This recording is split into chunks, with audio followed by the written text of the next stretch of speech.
Hello, everyone, and welcome to Gauntlet Community Open Gaming. This is our February 2021 Open Gaming Weekend. My name is Mike. My pronouns are he, him, and I will be your GM for today's game of Swords of the Serpentine. The adventure is called The Dripping Throne. Swords of the Serpentine is a GUMSHOE role-playing game written by Kevin Culp and Emily Dresner and soon to be published by Pelgrane Press. The game is available for pre-order. If you pre-order, you will receive a PDF of the pre-layout full rules of the game, but it's the pre-layout edition, so like there's no art in this. And then once it is scheduled to be published later this year. So, like I said, my name is Mike. My name is Mike Ferdinando. I live in Ithaca, New York. I've been playing tabletop role-playing games for a long time. I started in the early '80s. I started playing like more narrative-focused story games about 6 or 7 years ago. And I've been playing with the Gauntlet community for about 2.5 years, GMing for the last year. And I've just really enjoyed playing on the Gauntlet.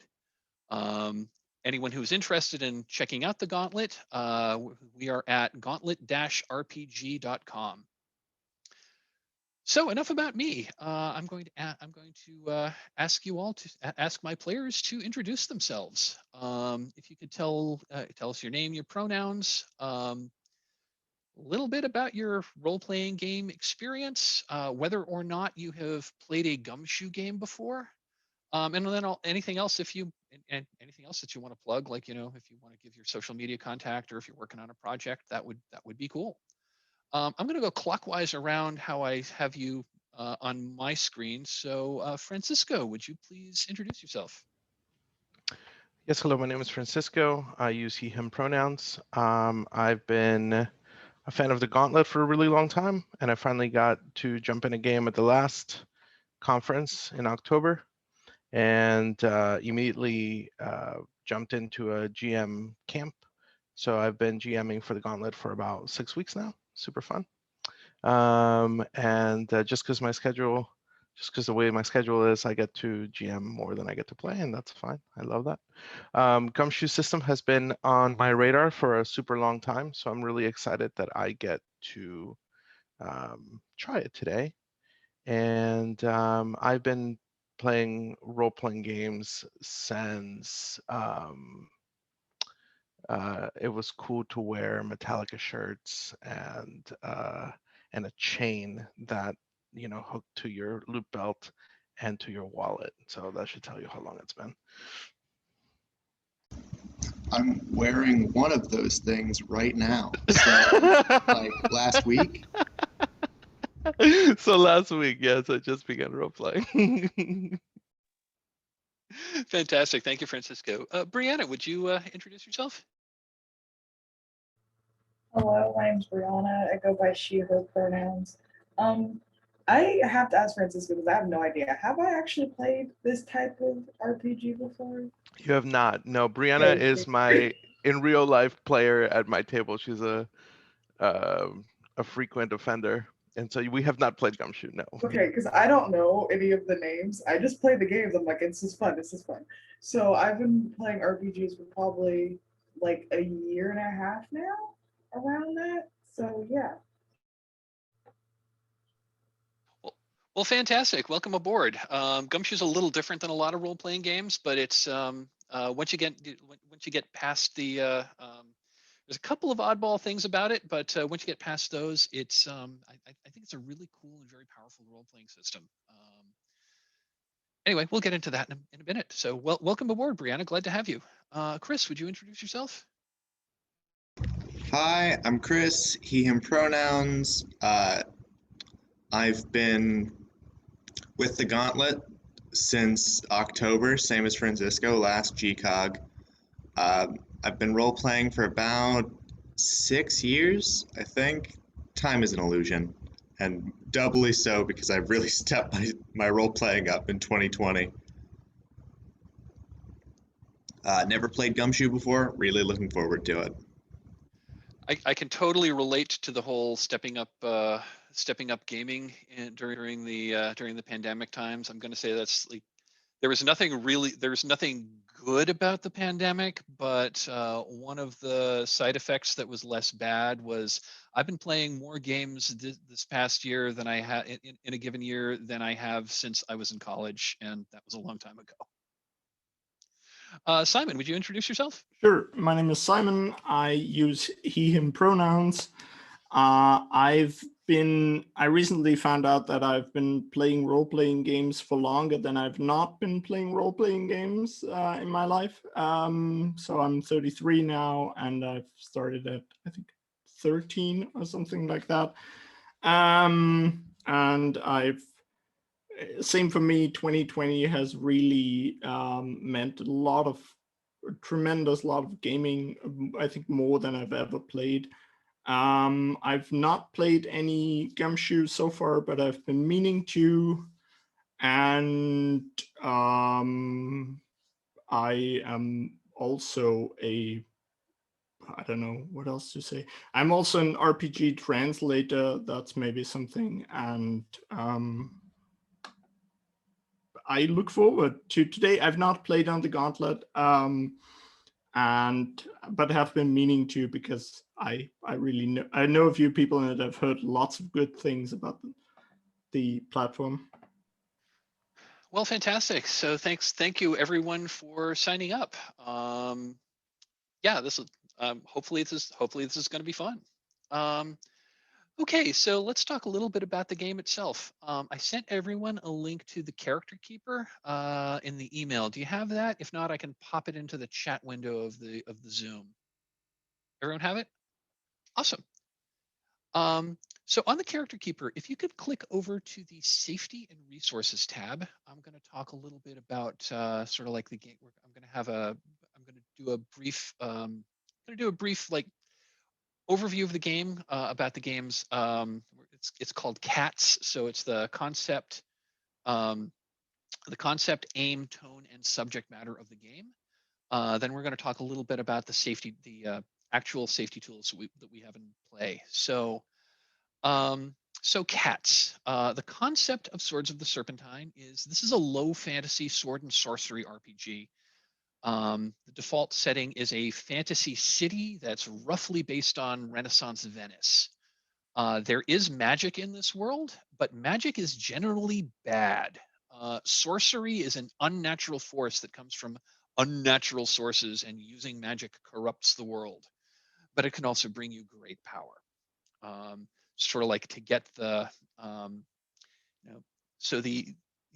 this is getting more into tone, but the Swords of the Serpentine, I've played a lot of role-playing games in my life, and this is the one that really, really gets the like 1960s, 1970s, like sword and sorcery genre about right. So the tone is going to be like classic Fafhrd and the Grey Mouser, or Conan the Barbarian, or the Robert Lynn Asprin's Shared World Thieves World anthology from the late 70s. So this is not high fantasy. The characters are generally in it for themselves. Magic is generally bad, and the rumors of there being serpent people that lived in the past are just that they're just totally rumors. There really were no serpent people that lived in the past. Really, it's just a rumor. So the aim of this game is to tell an exciting sword and sorcery story.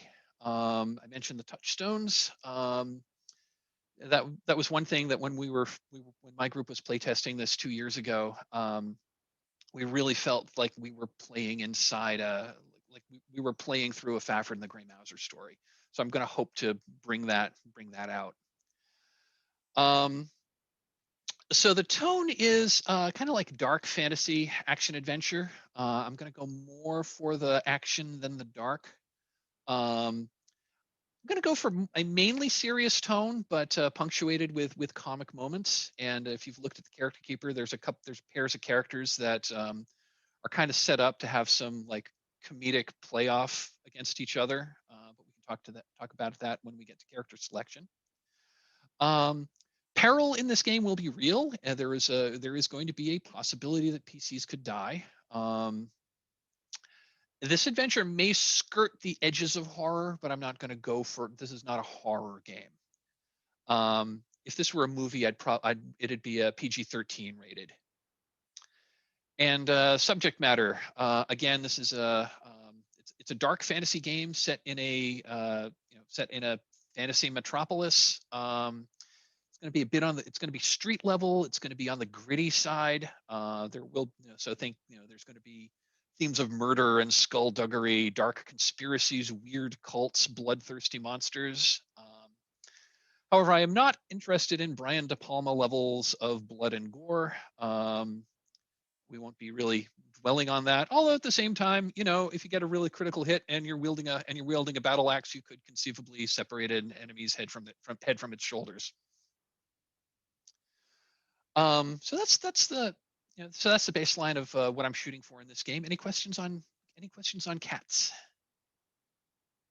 Okay. So moving on, we're going to talk a little bit about safety tools. So like I said, if on the character keeper, if you could click onto the safety and resources tab. So we're a bunch of strangers that are getting together to play a role-playing game over the internet. The point of all this is to have fun. Each of us is individually more important than this game we're playing. And in that light, we're going to be playing with 3 safety tools. These are ways to, like emotional safety in role playing is very important. And it's a way that it's a way that we make sure everyone's having fun. My life experiences are different than all of yours life experiences, and there may be subject matters that I have absolutely no problem with that you might have a very big problem with. And so we're using these safety tools to make sure that we are having fun. That we can have a fun game of let's pretend on the internet without stepping onto things that are troublesome or upsetting. So the first safety tool we're going to be using is called the X card. The X card is using the X card is anytime something happens in the game that you find problematic or troubling or you just don't want to deal with, you can say the phrase X card, or like, hey guys, can we X card that? If you want to use, we're all on video, so you can make you can make an X with your hands on video as a visual signal. When you invoke the X card, you're telling everyone that, okay, we need to pause the game. We need to pause the game. You need to let us know what we've done in the game that is problematic. You do not need to tell us why. We just need to know what. And then we can do a couple of things. We'll have a little discussion about it.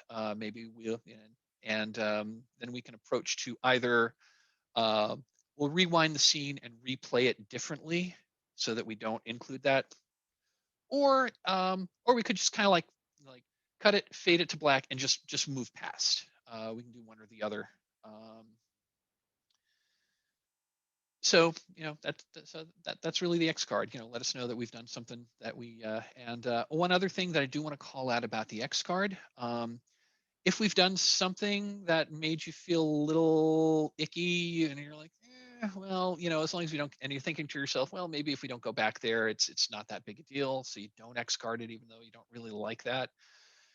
And we go there again. It is absolutely okay to X card something that we've encountered a second time that you'll let go the first time. Absolutely okay. And I do want to call that out because sometimes people power through something that makes them feel uncomfortable because they don't want to be bothered. But please, if you don't like it, X card it. The next tool we're going to talk about is called Lines and Veils, and this is a tool we use that will hopefully maybe prevent us from having to use the X card. Lines and Veils allow us to look at and bring out topics and subject matter that we just don't want to deal with. A line is a topic or a subject that it will not appear in the game.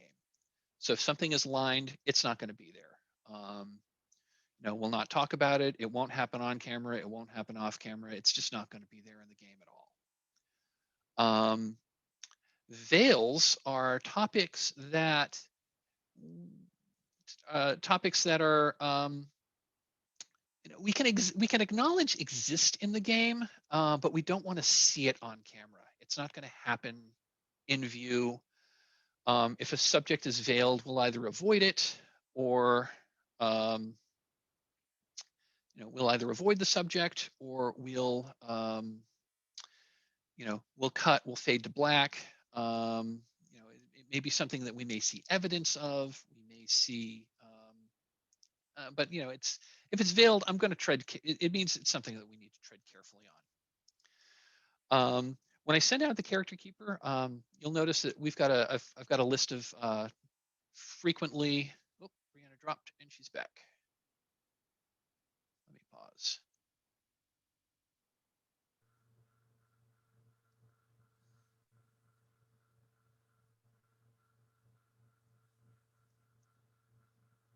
Hi, Brianna. Sorry, I didn't realize you dropped. No, it's fine. My internet has been acting really dumb lately. Got it. No, I totally relate.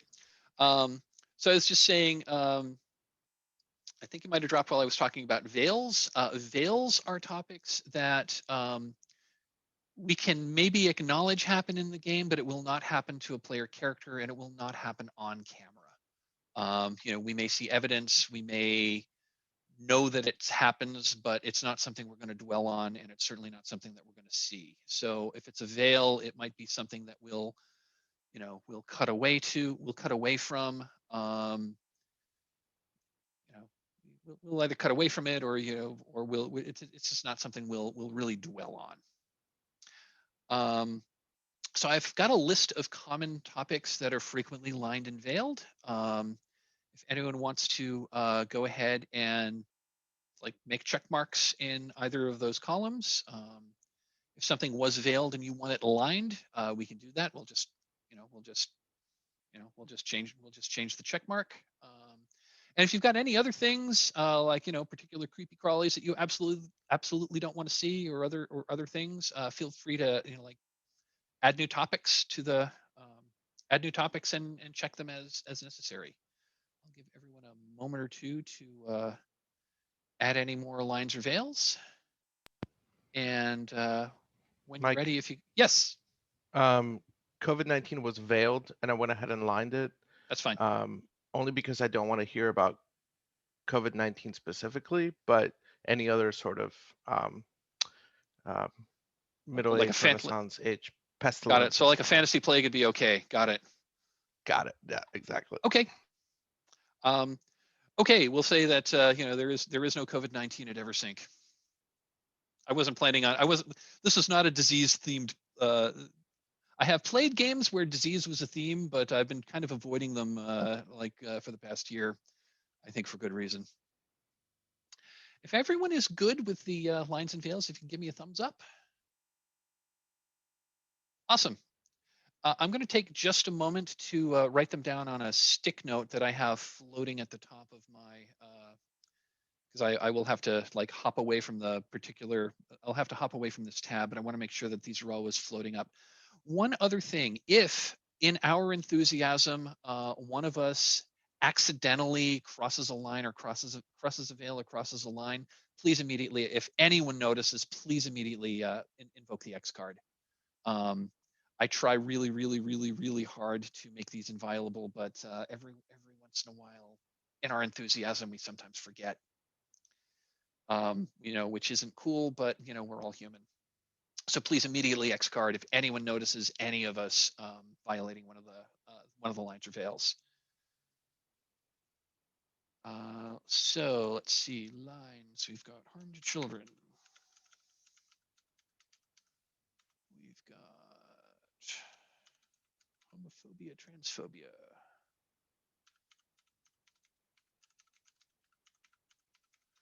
We've got COVID-19. We've got racism. We've got sexism.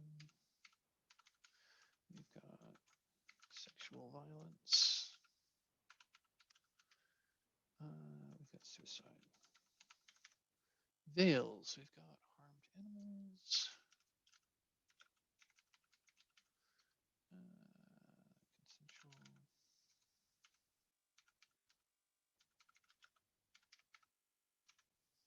And torture. Awesome. Okay, thank you. Two other safety tools I want to talk about. Well, one's a safety tool and one's just a sort of a practice, but this is the time to talk about it. The next safety tool we have is open door, and that means all of us can come and go as we please. We're not beholden to be here. If anyone needs to step out for any reason, please step out. Anyone can call a break at any time. And if you decide that this game isn't for you, once we've been playing for a little bit, it is absolutely fine to say that, you know, I'm sorry, this game isn't for me. I'm peace out, guys. Absolutely fine. There's life is too short to play games you don't enjoy. Speaking of breaks, I'm going to be calling. This session is scheduled to go 4 hours. I'm planning to call.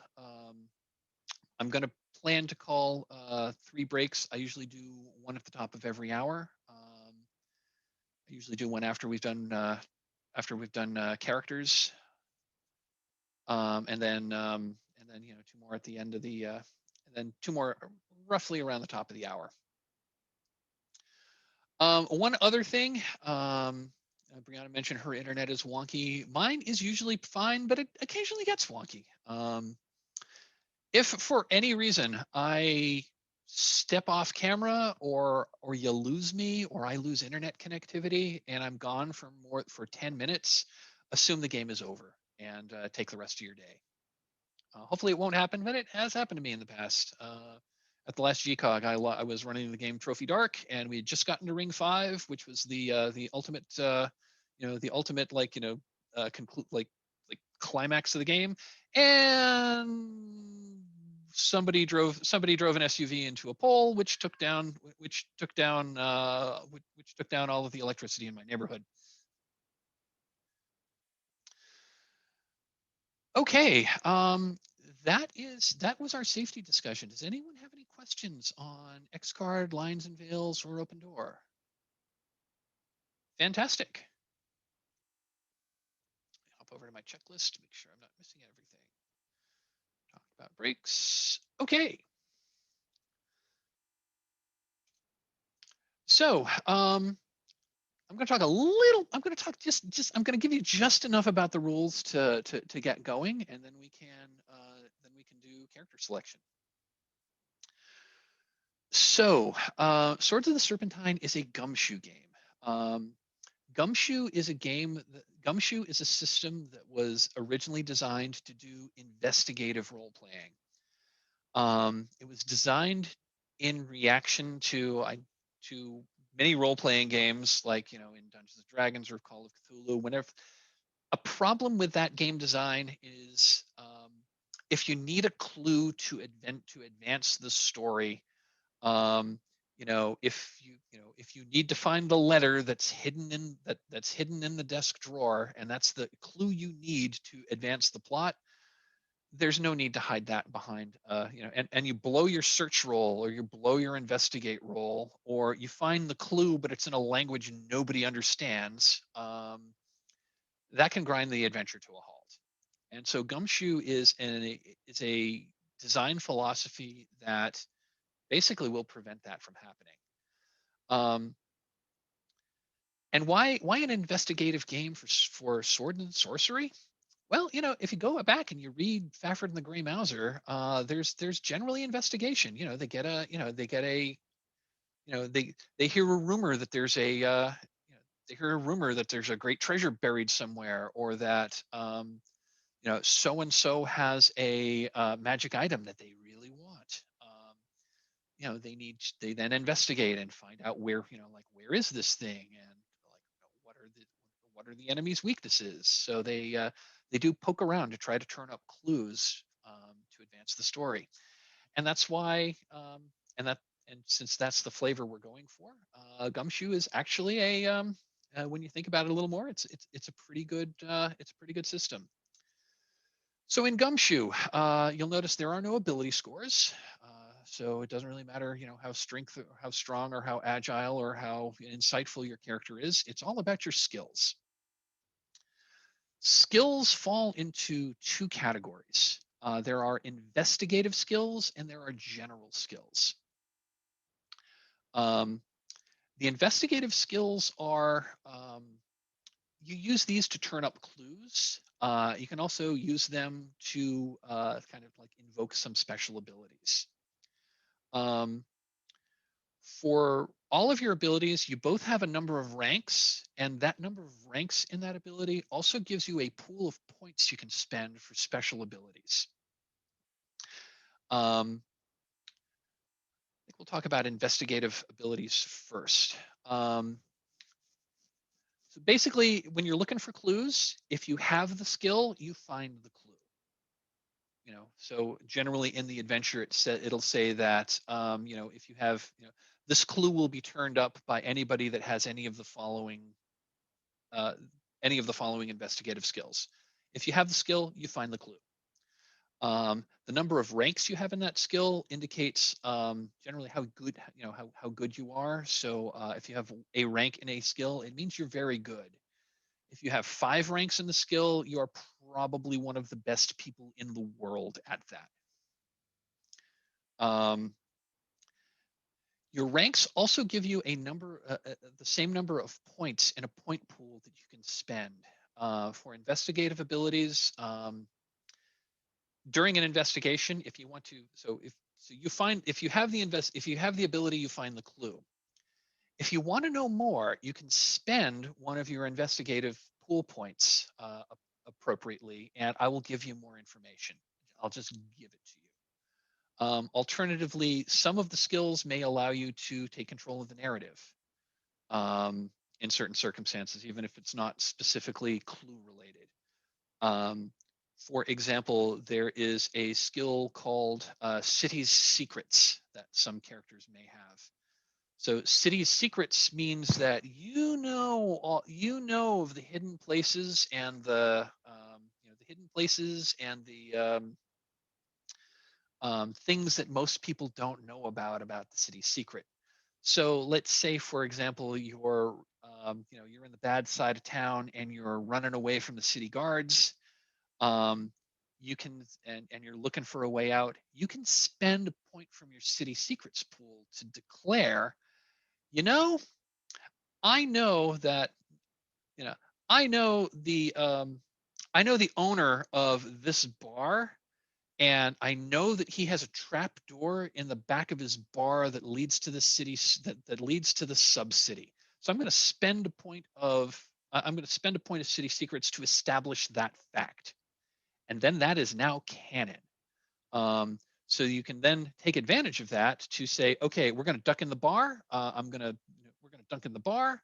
I'm going to signal the barkeep. He's going to nod, and he's going to open the trap door. We're going to go down the trap door. He's going to close the door, throw the rug back over it, and pretend there's nothing happening when the guards come in looking for you. So that's an example of how spending an investigative point can give you as the player narrative control, and you can establish facts about the city. If you, on the character keeper, if you hover over one of the names of any of the abilities, it gives you a brief overview of what you can use that ability for. Similar to investigative abilities are allegiances. Allegiances mean a group of people in the city, and you can have ranks with them. And if you have ranks with them, again, you can spend a pool point to call in resources from that group, or gain it or get information from that group. If you have a rank with them, you can get basic information, and if you spend a point, you basically means you're calling in favors, and they're going to do something for you. You can also have groups that are enemies, and those are expressed on the character keeper as negative ranks. And when you have negative ranks within an organization, it means they're your enemy. You still know stuff about them. So having having an enemy with a group means you know something about them. So you can still use that as if it were an investigative ability. But you have negative ranks, which means those are points that I, the GM, can spend to make your life more complicated. So that's investigative abilities in a nutshell. And any questions? Okay, I'll go on to, one other thing about investigative abilities. When you spend your pool points, you still have your number of ranks. So if you have, like, 3 ranks of ridiculous luck and you spend your 3 points to take control of the narrative on, like, how you were able to, like how you were able to survive, like falling off a 10-story building, or how you were able to immediately blend in the crowd, even though you're holding the fist-sized diamond that you just stole. If you've spent all your points, you still have 3 ranks in ridiculous luck, so you can still, you can still stumble over clues. It's just that you won't have the once you spent the pool points, you don't have those points to spend on cool effects. Investigative abilities only refresh at the end of the adventure. So investigative abilities are like, stuff you know. Those are opposed to general abilities. So general abilities are used kind of in the heat of the moment. Those are things you do. So when you roll the dice to perform an action, you can choose to spend points from a general ability to juice the die roll. So for example, so there are combat and non-combat general abilities, and we'll get to combat once we. I'll do an info dump on combat once we actually get to combat. But basically, with general abilities, you have, again, you have the number of ranks, and that also gives you a number of general pool points that you can spend to add to your dice. Generally, the way a resolution works is this game only uses D6. So you roll 1d6 and you're looking to hit a target score, and that target is usually 3 or 4. Occasionally might be higher in certain circumstances, but usually in most cases, your target's going to be 3 or 4. So you need to get that number or higher on the die. You can spend general points to add to that die roll. So if you're engaged in combat and you're like looking to hurt your opponent, and you can say, okay, well, I'm going to spend 3 points of warfare to add to my. So generally, if usually the target is 3 or 4, spending 3 points is going to guarantee a success. Because the lowest die you can roll is a 1, and plus 3 is a 4.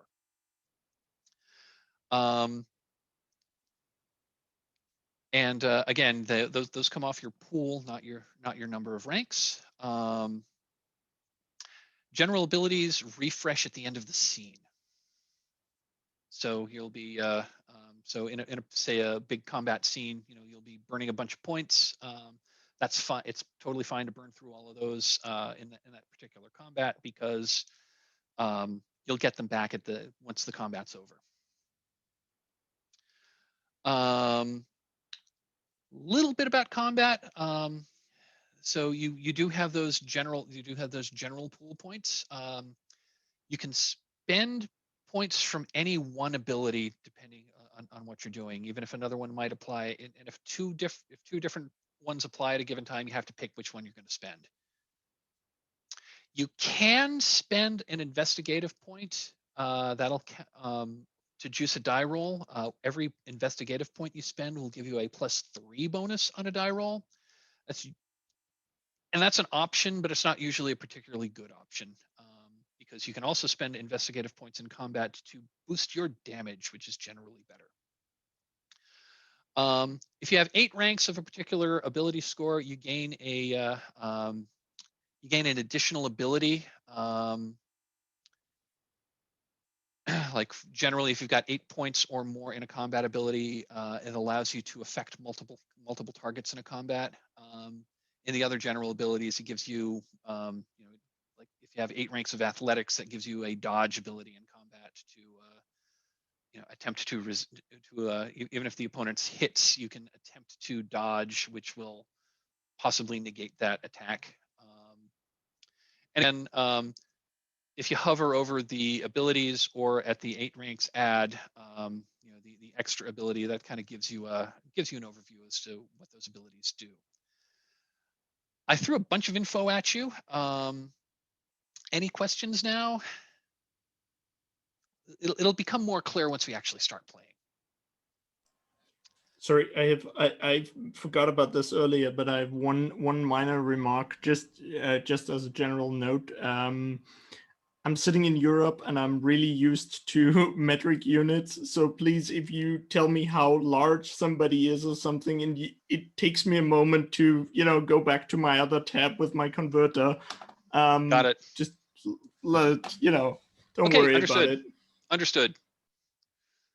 Okay, understood. Yeah, feet divide by 3 equals meters. Yeah, I have a rough idea in my head that somebody with 6 feet is tall, but then that's about it. That's as far as I can go. Got it. Okay, I'll try my best to us weird Americans still using units based on the length of King Henry's nose to his thumb. Fahrenheit is fine. The rest of them can take or leave. Yeah, Fahrenheit. I mean, I can convert convert metric like distance and mass units in my head pretty quickly, but I still can't. I only think in Fahrenheit.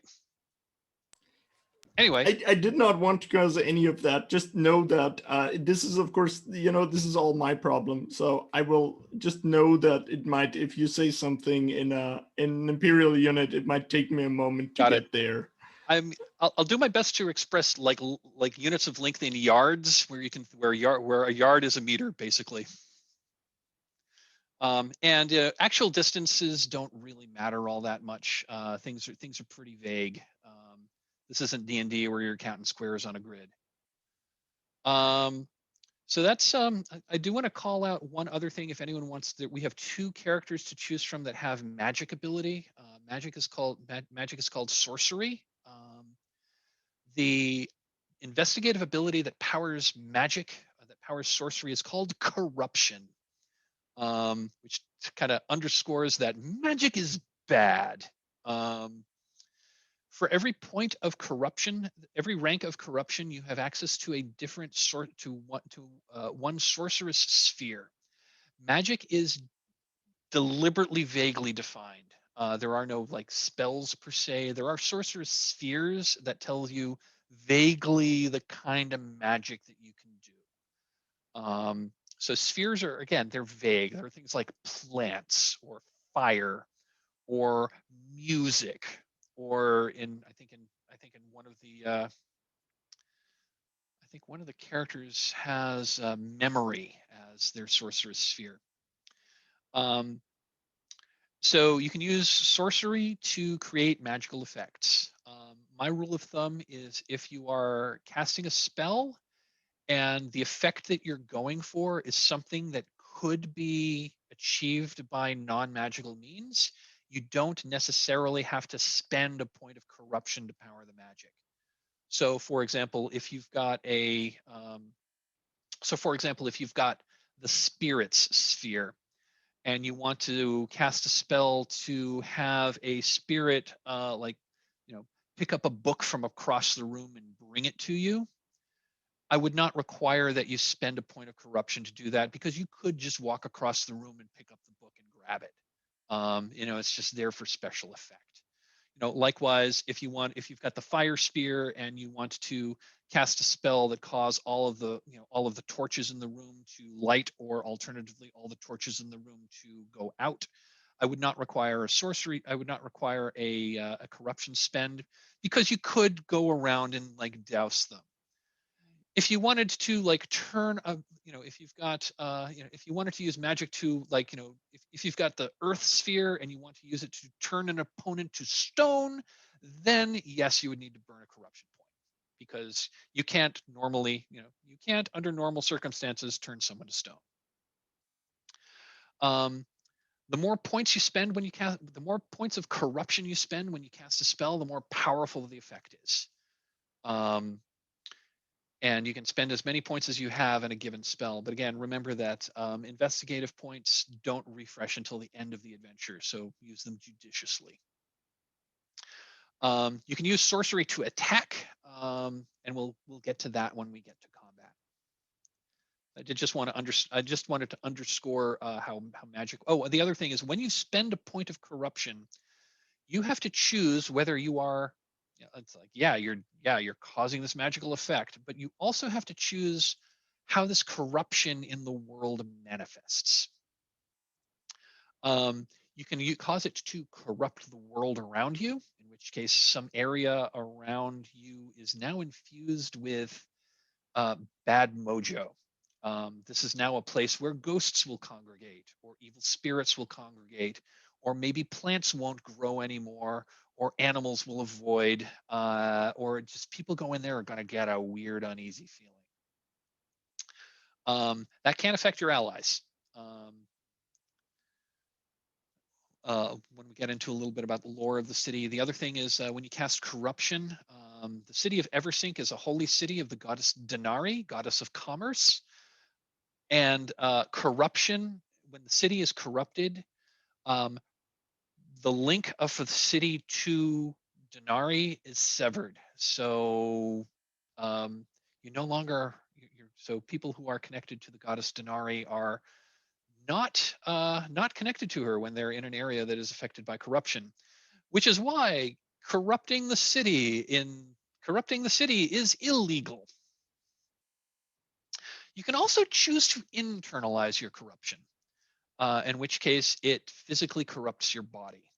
And those of you who have read the Fafhrd and the Grey Mouser series, I'm blanking on the character's name. It's the Grey Mouser's magical mentor is somebody or other of the Seven Eyes, and he always has a cowl over his head, and you never see his face except there's like 7 points of light that are like glowing and move around in his face, and we never see what he really looks like. Yeah, if you cast too much magic, you're going to end up looking like that or something else. In canon, you also sorcerers need to declare where they got their sorcery from, and you have two choices. One is spirits, small gods, demons, some kind of supernatural entity that is talking to you and is giving you this power. Alternatively, you can also say that you had read the foul and forbidding ancient tomes of the serpent people that totally didn't actually live here in the past. No, that's totally a rumor. But if you read one of the tomes or ancient inscriptions of the ancient serpent folk, it's possible that one of the runes might have crawled off. One of the runes might have crawled off the page and entered your brain, and now you know magic. If you internalize your sorcery, the effect that you can declare what effect it has. There's a health roll to see whether it's something that's easy to hide or not so easy to hide. But the effect should have something to do with your source of magic. So like the typical thing is if you chose Serpentine, if you corrupt yourself, you start turning into a serpent person. So that was the rules. So that's the rules overview. I want to talk a little bit about some of the lore of the city that's going to be important. So the city of Eversink is it's a vast human metropolis. For the period that's probably got several. It's a city of several 100,000 people, which in those days was a vast sprawling metropolis. Eversink sits on an archipelago of islands at the mouth of the Great Serpentine River. The other thing is that these islands are in a swamp, and so the city is called Eversink because the buildings of the city literally sink over time. The city has been here for 1,000 years, and the city has always been sinking. buildings sink at a variable rate, but in a given year, a building's going to sink, between 2 and 6 inches every year, which means, people just keep building just keep building. Every once in a while, a building might just suddenly sink into the swamp overnight. Doesn't happen very often, but it's not unheard of. Other buildings don't sink very slowly at all, or don't sink or sink very slowly, and like maybe an inch every 2 or 3 years. Nobody's really sure why that happens. What people do know is that because there's all these sunken buildings, the Eversink has a vast undercity of long abandoned and of long abandoned, now subterranean subterranean buildings. It's also not uncommon to see a building where the door is now below surface level. So the way to get into the building is now you got to climb up a ladder to what had been a window. Not uncommon at all.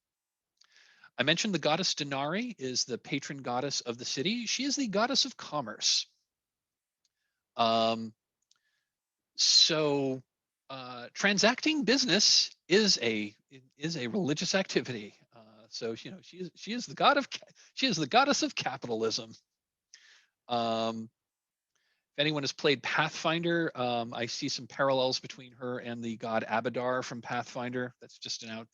Just tossed. I used to be big in the Pathfinder community, and I saw some parallels there. I don't know if we got any Pathfinder players here, but you can think of her as kind of like Abadar as a touchstone. Casting magic, or I'm sorry, casting magic is not illegal, but corrupting the city is. So be careful when you corrupt the city. And one other thing that I need to mention is Eversink is a city of statues. And that's because when somebody dies, their soul goes on to Denari's realm, as long as people remember them. If someone dies and they're not remembered, their spirit comes back and haunts the world. And ghosts, not that great a thing to have around. And the way people are remembered is anytime someone dies, you build a funerary statue. And as long as that funerary statue exists somewhere where people could see it, the spirit is not forgotten and continues to live in the afterlife. So there are statues everywhere, from little ones that are only a couple of inches tall to grand life-size or greater than life-size statues of people that have passed. There are a series of small islands to the north of the city where, if you've got funerary statues that you don't really like the person, or you don't, it's or I don't really want this funerary statue. There's a series of islands to the north of the city where people will go and kind of dump their funerary statues, because destroying a funerary statue is very illegal, because you're causing the spirits to return from the land of the dead to haunt the living. And I bring that up because ghosts is going to be a theme of this adventure. I think that's all. I know I threw a lot of information at you, but I think that's enough to get going. Do we have any questions before we start? Excuse me. Finally, one last thing is we've got 7 pre-generated characters. There are 4 players, so if folks would pick a character. Once we do that, I'm going to hide the ones we didn't pick, and then I'm going to call a 10-minute break, and then we'll come back and we'll start playing. So there are 7 characters. They are just in brief. Kaliska Longscream. She is basically she is a warrior. She's a barbarian from the uncivilized lands. And her friend Quill the Finder is basically to use D&D terms, she's basically a rogue. Burglar, Quill the Finder, the Hunter the Clever. We have Lucrezia Swanhall, Vigilant of Denari. She is a member of the Church Police. kind of a paladin, but not exactly. One other thing I will note for those of you who have played other fantasy games, there really isn't healing magic in this world. So clerics don't really, clerics don't cast healing spells. They don't have any particular power over the undead. They do have holy people do have a power called Spirit Sight, which allows them to look into the spirit realm, which allows you to see magical effects. It allows you to see corruption. It allows you to see ghosts.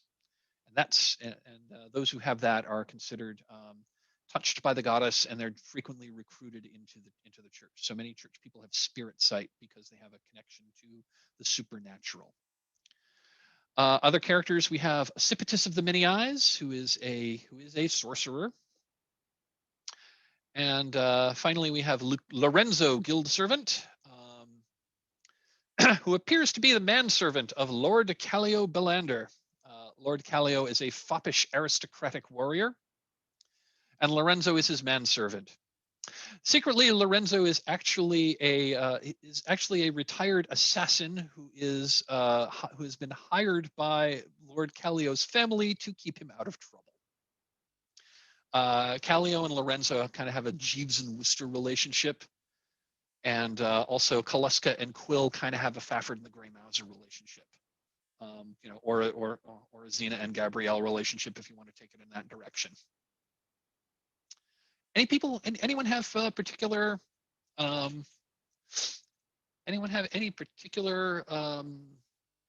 preferences to what characters they'd like to play? I'd like to play Lorenzo. I'd like to play Quill, would be my Okay. first choice, and then Lord Callio would be my second. Okay. Brianna, do you have a preference? Oh, I'm sorry, Simon. You jumped in. Either one. Do any of you have a preference? I would be cool playing Lucrezia. I don't know how to pronounce her name. I'm sorry, but That's okay. yeah, the one who's highlighted in blue. Okay, Lucrezia. Okay, Yes. sounds good. And I think Simon, do you have a choice? And I'd go for either Occipitus or Lord Callio. I don't know. That also depends on you, Chris, to some degree, because I think if I were to play Lord Callio, then we would have a natural connection that could be fun or could go in. I am fine either way, because I also hate the sorcerer, so like we get to have fun either way. Okay. In that case, I'd go for the less likable one, to me personally, which is Lord Callio. So okay, why don't you take look Lord forward Callio? to playing him. Why don't you take that? If you put your player name in there. And yeah, it sounds like it really isn't too much competition. So if folks would like to take their characters, you should all have editability. If you don't, let me know. Yeah, go ahead and put your player name in and put your pronouns there, and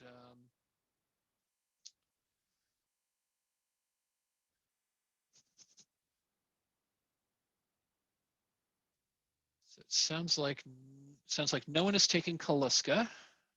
I'm going to hide Kaluska. Where's hide? Hide. Here we are. Francisco's Quill. Brianna's Lucrezia. Looks like no one's taking Occipitus.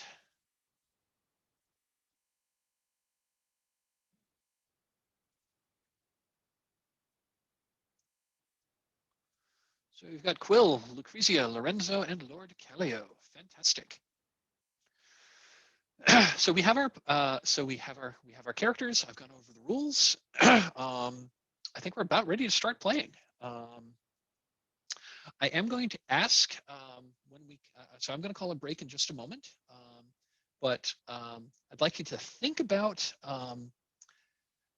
you four have adventured together before, and you had and you're actually just coming off of spending through the loot that you had gotten from your last adventure. So I'd like to think about what maybe your last adventure was. And we'll talk about, and we'll establish that, and then we'll start playing. So I'm going to call a 10-minute break. I've got 12 minutes after, so why don't we come back at 22 after, and we will start playing in earnest. See you in a bit. All right, and we're back. Okay, so you all had a very successful adventure, which you got a whole lot of money, a whole lot of riches, which you used to live very high on the hog for a while. Unfortunately, you've pretty much spent through all your winnings from your last adventure and are now looking for work again. What was your last adventure? And what was your last adventure, and what were you doing with all the like how are you extravagantly? And this is kind of a sword and sorcery thing about how this game has a for campaign play. This game has a wealth mechanic where we don't track how many gold pieces you have. You have a wealth score that allows you to like get stuff. There's also a general ability called preparedness, which again which means you have access to resources, and you were able to preparedness lets you do little flashbacks like in the game, say, well, actually before this already happened, I had already set this following up. So that allows, so if you have 8 ranks, and actually it doesn't look like anyone has 8 ranks, but if you had but yeah, preparedness means like how much like if you need to acquire stuff, you use a combination of your wealth skill and your preparedness ability to acquire things that you may not have like written down ahead of time. But in the literature, at the end of one Conan the Barbarian short story, he's coming out of the after he's killed everyone in the cult of the Snake Temple and is like hauling off gold and riches and jewels, and then the next adventure he wakes up drunk, he wakes up face down in an alley penniless because he spent all the money on stupid stuff. So that's how this game works. You're encouraged to spend your wealth for your lifestyle. We're just going to say that we're just going to more or less ignore that now, just and have everyone at the comfortable level, which means you get neither bonuses nor penalties for your previous lifestyle. So what was your last adventure? I'm going to pitch the table an idea and really lean into the theme and say that we were in a heist where we robbed a casino and we stole the wealth of a common enemy of ours. I like that a lot. I'm going to throw a bone to Lucrezia, who is a member of the church police, and the reason you knocked over as a possibility, you knocked over the casino because they weren't paying their taxes. Oh, I was gonna say that the casino was in an underground like tomb of the ancient fake snake people who don't exist and never have. We should stress They're that. just tunnels, and no one knows what they were for. And they're snake-shaped. It's a coincidence.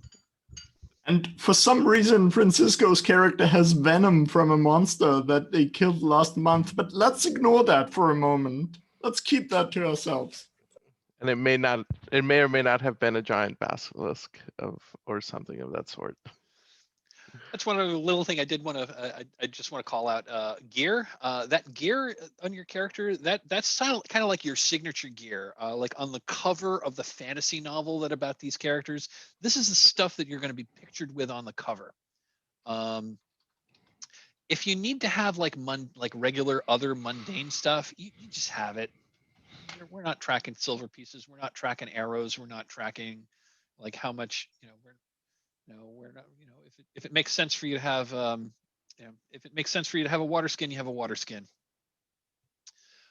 If you want something weird or unusual or expensive, that's when you could make a preparedness roll to say that, okay, yeah, I have that specialty thing. Like, oh, well, just because of this, I happen to have a vial of Aqua Regia to dissolve this. Well, you probably don't normally carry a vial of Aqua Regia around, so I'd probably call for a preparedness roll for that. I like it. You knocked over a casino. It was very successful, and you got a lot of money, and you were living high on the hog, and you've spent most of the wealth, so you're now looking for a new job.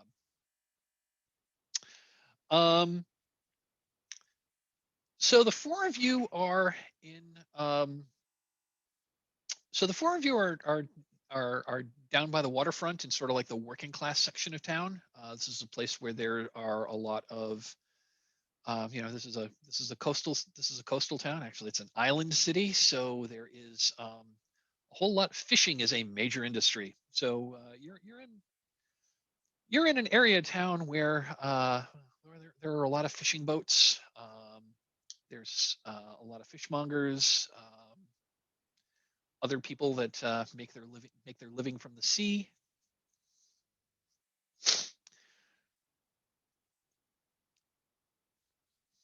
I try not to touch anything that a commoner might have touched, and keep a white handkerchief before my nose, in front of my nose, and just generally, I'm not happy to be where I am. Fair enough. So it looks like two of you have spirit sight. Excellent. You notice as you're walking through, and this is a fairly busy place. There's there's sailors, there's fishermen, there's restaurateurs coming by to buy fish for their restaurant for sale. I'm going to say both Lorenzo and Lucrezia, you notice one person that seems to be that seems out of place. They're like walking up and down the streets with an odd, confused look on their face, and it's especially odd because it looks like this person is coming up to people and is like asking them questions, and they're just like walking by them. And then you notice that one person walks literally through them. The other two, you don't see this person at all. And then the two of you realize, this is a ghost. And because you just see that because you have spirit sight, you can see such things, and because you have spirit sight, the spirits can usually tell when can usually tell, and at that point the the ghost like looks in your direction, like waves and starts walking over to you. What do you do?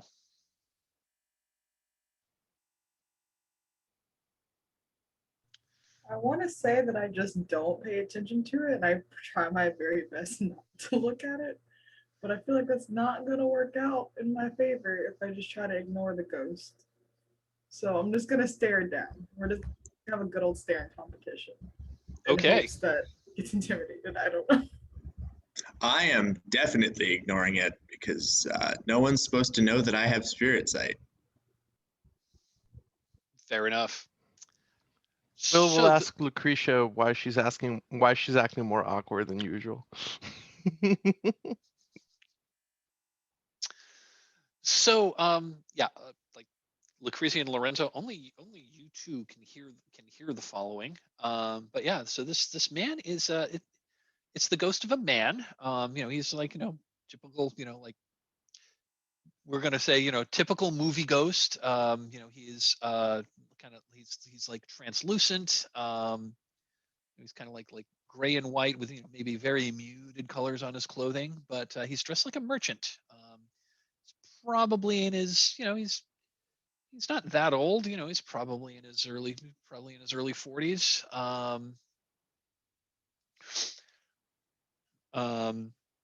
And he walks right up to Lucrezia. Says, he takes off his ghostly hat and says, and he recognizes you from your, because you're pretty obviously dressed as a member of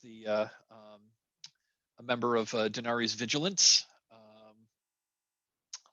Takes off his hat and says, "Madam, can you see me? I really need your help."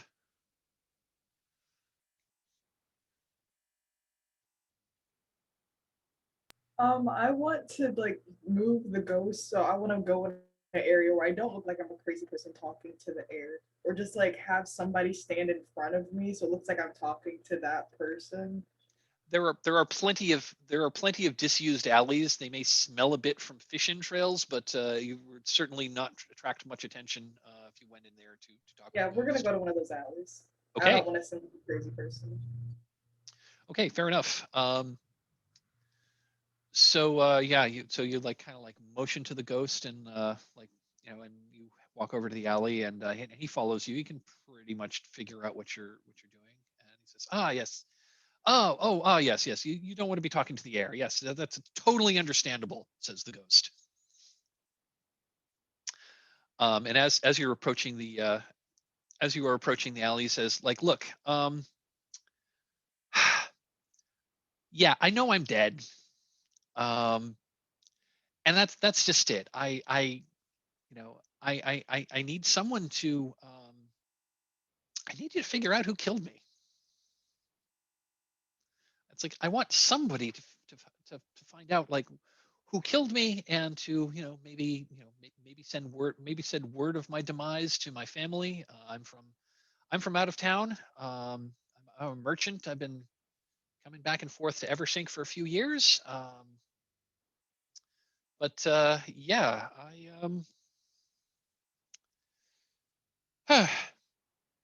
yeah, I got killed in a way that I'm not entirely sure. My memory is a little hazy. Um, um, I mean, I'd say you could probably understand, but you're still alive, so you probably don't. Um, but yeah, I really need your help to help you know find out who killed me and like maybe bring them to justice. So I'm gonna tell the group about what Mr. Ghost has told me. Can I ask him for what his name is so I don't just keep on calling him Mr. Ghost? I want to be formal and polite. Please don't let it be Casper. Oh, the adventure didn't name him. Hold on just a sec.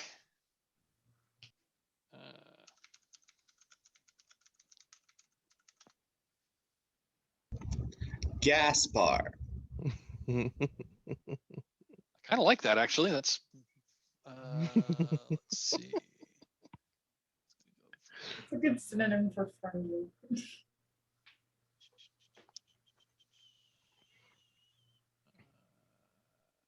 Yeah, I like that. Let's go with Gaspar. Where's my pen? I don't have a pen. Give me just a sec.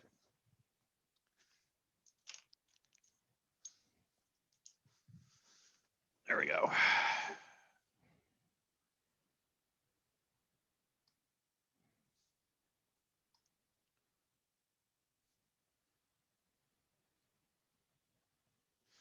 Yeah, it says his name is Gaspar Valenti. Doesn't have a lot, he says, I don't really have a lot of family here, but I've got a few friends here in Eversink.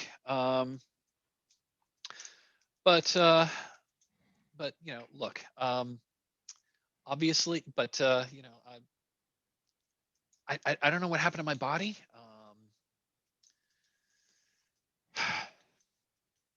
I got killed in a way that did not leave very many traces, so I probably haven't really been missed yet.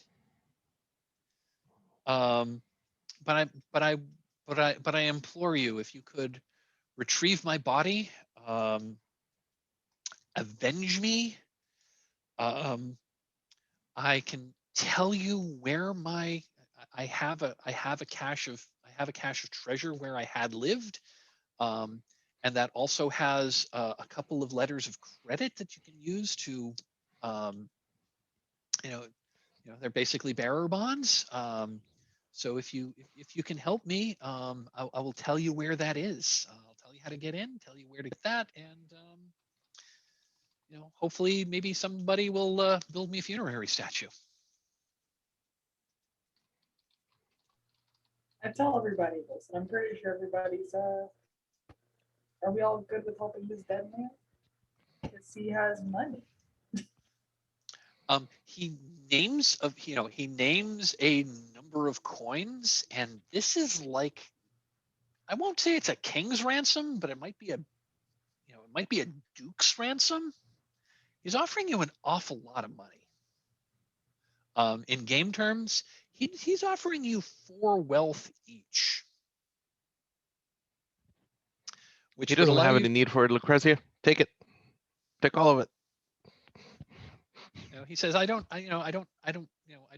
have a wife, I don't have children. So there's, and obviously you can't take it with you. So yeah, I'm happy to give you all of the money that I had amassed. If you if you can retrieve my body and bring those who are responsible to it, bring those who were responsible for my murder to justice.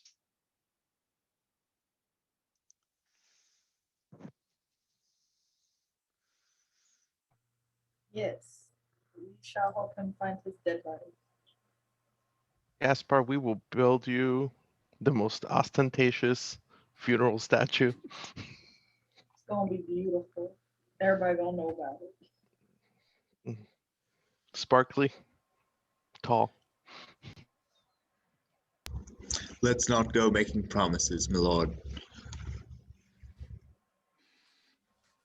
Lucretia, could you ask this man where he let down his guard? And what is the last thing he remembers? Sort of, as a...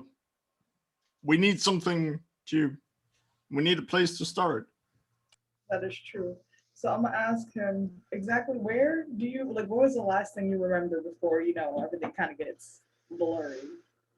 Okay, well, okay, so it was and he looks around and says, time's a little fuzzy. Could you tell me what day it is? What date it is? You tell him the date, and he responds, okay, well, it's I guess it was I guess that makes it, he counts off on his hands.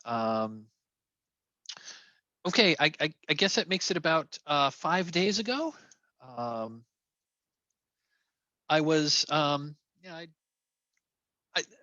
I was celebrating that I had just gotten a new deal that was going to make me a lot more money. So I had gone out with a couple of other friends of mine to a to a bar and harbor approach, and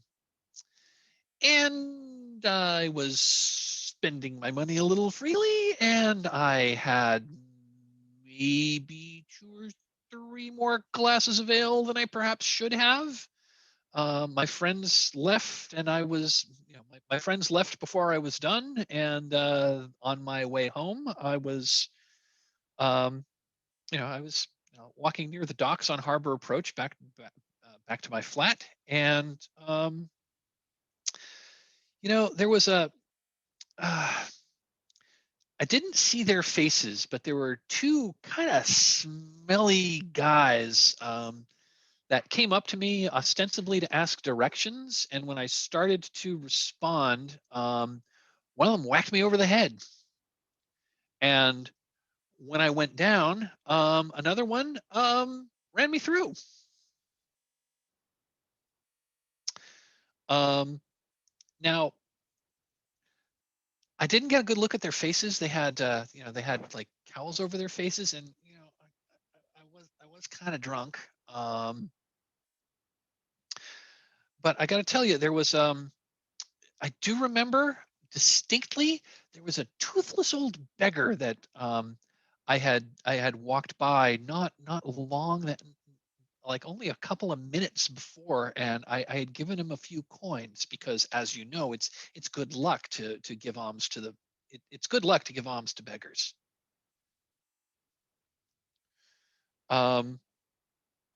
What's that?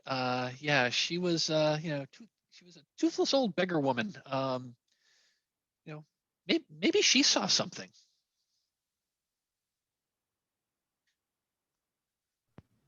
So he didn't give us an exact location of where this was. He just said it was like a smelly location. Um, he does give a location. He says it was in the section of town called Harbor Approach. And I'm going to say he mentions the name of the street that he was on. So yeah, you do have an exact location. Okay. Did we get the name of the tavern? He did not. Let me hold on. I'm trying to find that.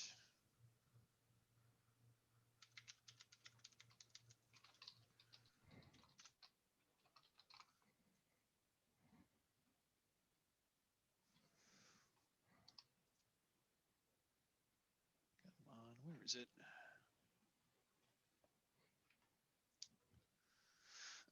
Yes, it was a tavern called the Abandoned Tankard.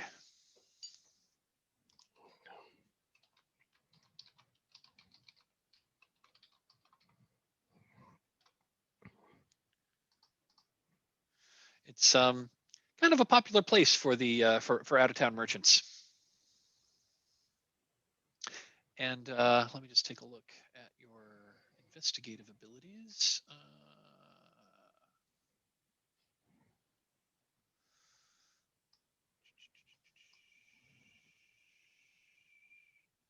Anyone have cities? Oh yeah, you've got. Oh yeah, Quill, you've got city secrets. Yeah, you.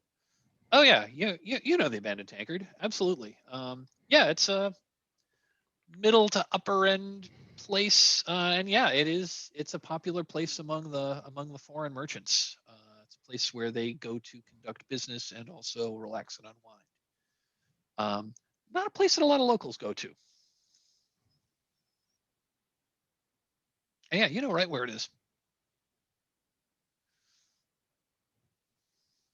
Let's go. Unless anybody else has any more questions for him. Does Lucretia ask him if he has anyone that he could think of that might want his money or might have some sort of vendetta against them? That's true. Anybody want to murder you? As far as you know, besides the ones who actually murdered you?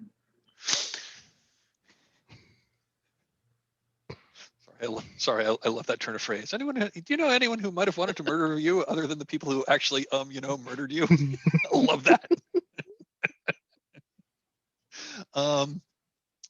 You know, he does chuckle at your little joke and says, honestly, I have always prided myself on the fairness of my deals. Yes, I do sometimes cut a hard bargain, but honestly, I like to think I was well liked. I don't think I had any enemies. I don't have any family vendettas against me that I know of. So I'm, if I had an idea as to who might have wanted me dead, I'd tell you. I honestly don't know. It seemed like it seemed like it might have been a random attack, but I don't know. Something about it seemed like, maybe, again, I was pretty drunk, but they might have been following me for a little while. I didn't have a ton of money on me. I usually keep that in a cash because, carrying too much money on you makes you a target.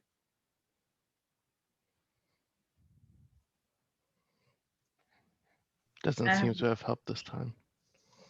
Now, Lucrezia, you know that I am not a jealous woman. And I would never be involved in a crime like this. Both those things are false, by the way. I would, yeah.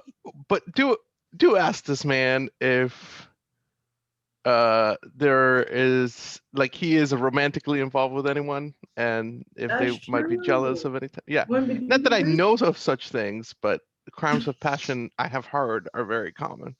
So, especially among the lower classes. especially outside of a bar as well. Yeah, you out there, you got any lady friends? Did you have any lady friends? Well, he says, I've never particularly well, let's just say that I'm not really the sort who would look for lady companions, but I've had a few companions in my day. None of recent. He thumbs his he thumbs his insubstantial beard, which apparently is substantial to him, and says, think I was seeing a young man named Piotr, but we broke up geez, that was like 6 or 8 months ago, and I thought we ended it pretty well. Okay. Yeah. Do you know where he's located? Because that pretty well and the little guessing ain't it. Nope. It ain't sitting well with me. Where do you know of his locations? Oh, yeah, he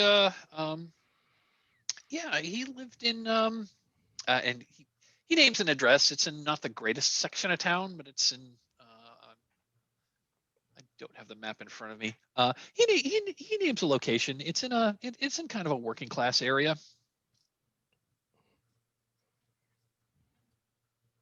Yeah. And well, yeah, you know where this is. You could, like, with that address, you could, you're pretty sure that you've got contacts so you could find this guy. Seems like we have a couple leads. We have multiple leads. I say we go to the murder scene first. Yeah, we need to see that old lady with the tooth.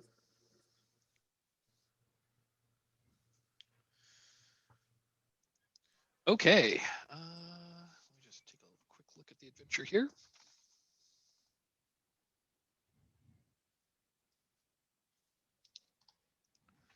On the way over, I'm moaning the entire time that we are wasting precious time to talk to a beggar, because why would she tell us the truth? And it's also really hard to understand because of I've still got the handkerchief in front of my nose, but you hear me mumbling in this sort of droning sound all the way.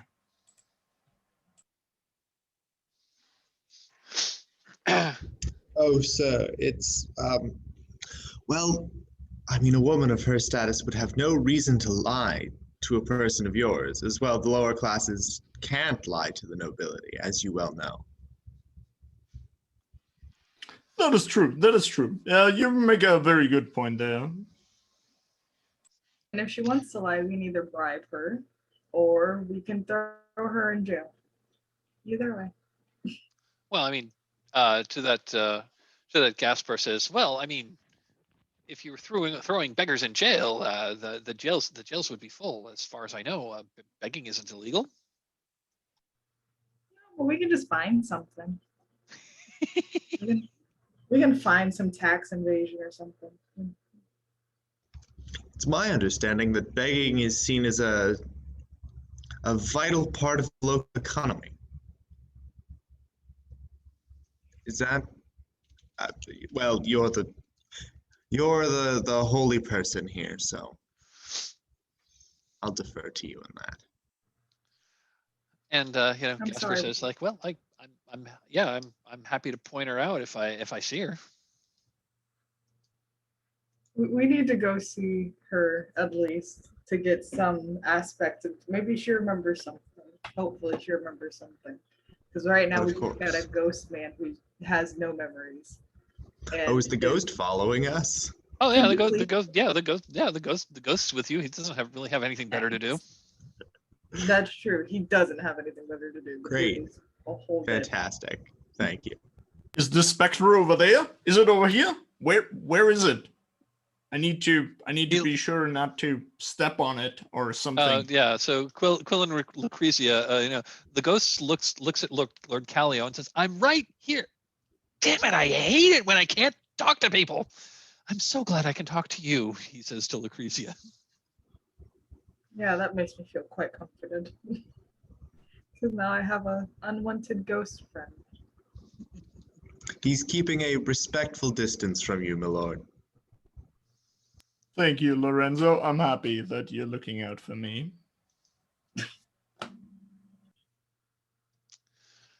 Let's go to Okay. his pub. Okay, so yeah, I got Gasper. Gasper like leads you back to Harbor's Approach.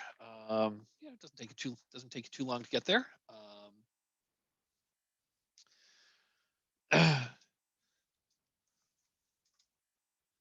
Doesn't take you too long to get there. You know, this is a fairly you know, down to so this is a you know, this is one of the streets. It goes you know, much like where you were. This is another street that like went past some docks because you know, Eversink is a you know, Eversink is, like I said, it's an archipelago of islands. So there are kind of docks everywhere, and the city itself is cut with an extensive network of canals.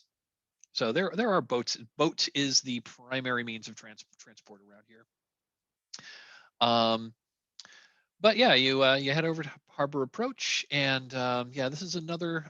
This isn't so much a fishing area as this is an area with a lot of warehouses. So this is where merchant vessels tend to come in and load and unload the goods for trade. And it's a better section than it's a better section than you were the first time round.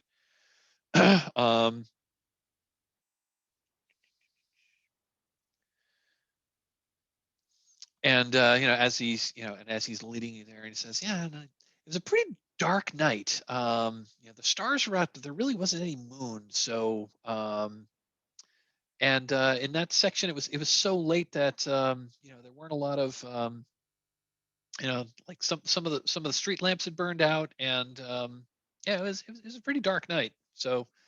I guess if they were gonna, I guess that would have been a good time to try to murder somebody. It was pretty late. It was dark, and there weren't a lot of people around. So as you approach the area, he does point out, he's like, yeah, that, you know, he points ahead, and it's like, yeah, it was there. That was when they, yeah, that was when they clonked me over the head with something, and I went down. I mean, that's pretty much the last thing I remember. The fact that I'm dead indicates they probably ran me through, but yeah, I don't really know.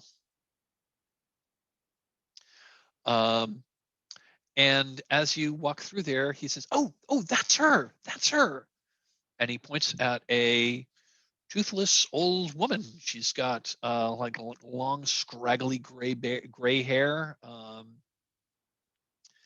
You know, she's you know, got a kind of a dirty shawl around her. And she's sitting on the ground, like leaning against a building. She's got a little clay pot in front of her, which is, you know, you know, it doesn't have a label or anything, but you know, clearly this is a beggar woman who's like asking for handouts. What do you do? Is she considered a commoner? Oh, she's absolutely a commoner. Okay. I would like to use one of my points to. Did you say that I can use a point to introduce something in the fiction, or no? You can use a point to introduce something in the fiction, or you don't need to spend a point. You've got a rank, so you could. Oh, Yeah, okay. so if there's a clue here, I'll give you the clue. If you want to spend a point, I might give you something extra. Yeah. Let's drive them like we stole them. I will spend a point, and I will say that this woman and I go way back. Ooh, how much into the fiction can I add? Can I add that this is like my aunt? Let's see. You're playing Quill. I'm just taking a look at Quill's other abilities. So Yeah, you can actually declare that. You have ridiculous luck. So if you wanted to burn a point of ridiculous luck, then yeah, maybe she's a distant relative or someone you treated like a distant relative. You want to spend a point of ridiculous luck, she's whatever relationship you want her to be. Sweet. I will spend a point of ridiculous luck. This is Mildred, the local crone, and she often trains like children to steal for her, and I was one of those children that she trained growing up. I love it. That's fantastic. But she's getting on in years. She's not she's not on her game as much as she used. She's absolutely her best days are past her, but she's still pretty canny. So how do you approach her? I think like an old aunt, like Okay. Mildred, pew pew pew, finger guns. How's the business? I think I probably have forgotten how old she is, and maybe I'll give her a pat on the back. That's just a little too strong. She's like, "Are you really an invalid, or are you still faking? Come on." She looks up and says, "Oh, dearie, oh, Quill, I haven't. It's been a dog's age." She just stands right up and gives you a hug. She's a little smelly, but when she gets up, you realize that when she gets up and gives you the hug, you realize that she is not an invalid at all, and you also realize that she's wearing she's wearing some she's still wearing her old leather armor under that cloak, and she's still got a dagger at her side, so she still on her game to a certain extent. That's great. I think she gets up and like we hug, and we have this moment where like we each like where our hands went somewhere that like thieves are able to go, and I'm like, is that silk I feel under there? And she's like, I just wear it to feel pretty. And she's like, did you get new armor? Like, are you wearing double padded armor? And I was like, yes, thank you for noticing. But obviously we did it because we like stuck our hand somewhere that only I love it. That's fantastic. I love that. And she says, Quill, it has been a dog's age, at this point, she looks around and realizes that, there are other people there. So she like sinks back, so she sinks back down and like, starting and like resumes her position as a beggar. And she looks around and says, so what can I do for you, my old friend? Well, let me introduce you to Lucretia. It's okay. Don't let the church garb fool you. She gives you she kind of gives you the stink eye. Now, she has what we call skills, where she can contact people in the afterlife, and we think there have been some nefarious business dealings here. So I'm going to turn it over to her, and she's going to be interpreting for a ghost friend of ours. Yeah, at that she said she leans back. Oh, a ghost. Well, this might be interesting. Of course, I explained to her everything that has happened, what we've heard from our good old friend Gasper about how there was a murder 5 days ago. He remembers her being in the area. If she remembers anything that actually happened, because he was too drunk to remember exactly what happened, and he said that he was hit in the head. So, like, if that rings a bell. She nods and says, "Oh, yeah. Well, she leans into Quill and whispers, like, I'm here because I'm kind of I'm kind of casing," and then she indicates with a nod of her head, "I'm kind of casing that warehouse so that I've been here for a few days, just kind of watching. But yeah, there was some bad business about a week ago. Yeah, a couple of thugs whacked some guy over the head, loaded him on a boat, rode off." A boat, you said? Oh no. Oh. Does she know exactly like when does she follow them after the boat? Oh, I Like didn't. not follow, she didn't follow on the boat, I mean but this. like I mean know. Well, I mean this street is like right on the waterfront. So she says that. So her story is, yeah, like 5 nights ago she did see a drunk. She did see she did see a fairly well dressed man on a dark night, kind of stagger by, and a couple of thugs came up behind him, and she definitely remembers that he'd thrown a couple of he'd thrown a couple of sickles into her, like one of the, not the smallest coin, not the biggest coin. There's like a bewildering array of coins in circulation here. Um, but she threw a, she threw, he'd thrown a few shillings in her, um, uh, in her hat, and walked by, and so she remembered him. But yeah, two thugs apparently had been following for a while. One called out to him. He turned, and then they were just on him, and one of them whacked him really hard across the back of the head with a club. And then the other kind of bundled him up, ran down a dock, put him into a rowboat, and rowed off. I was like, huh. It wasn't even like a good boat. It was a rowboat. Yeah, it was a rowboat. I mean, she said they rowed out into the harbor, presumably to a larger ship that's docked, or that's anchored, because she says she says some of these docks have fairly shallow draft.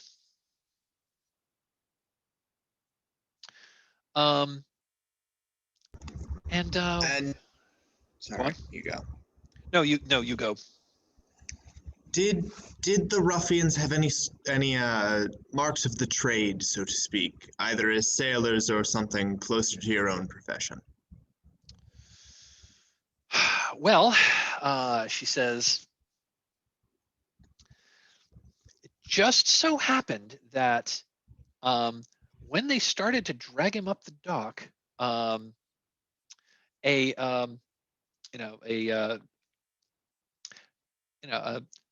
horse-drawn cart came by, and that cart had a lantern hanging on it to light the way, and it happened to swing over on that lantern happened to swing in their direction. So the larger of the two, big burly man,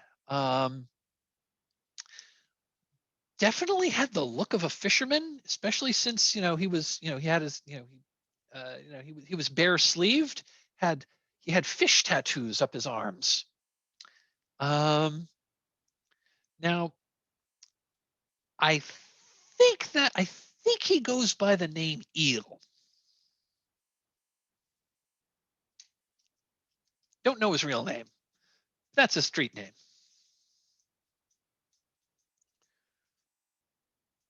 But yeah, after they knocked him out, they dragged him up the dock, loaded him to a rowboat, and then rowed out into the darkness. I figured, well, not really any of my business, and not much I could do for him. So tough break.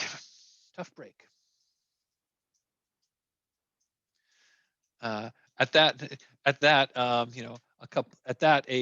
a group of people like walk behind you, and she like looks up to them and calls out, "Alms for the poor." They pay her no mind, and she just shrugs. I step away even further so that there's no possibility to associate me with this.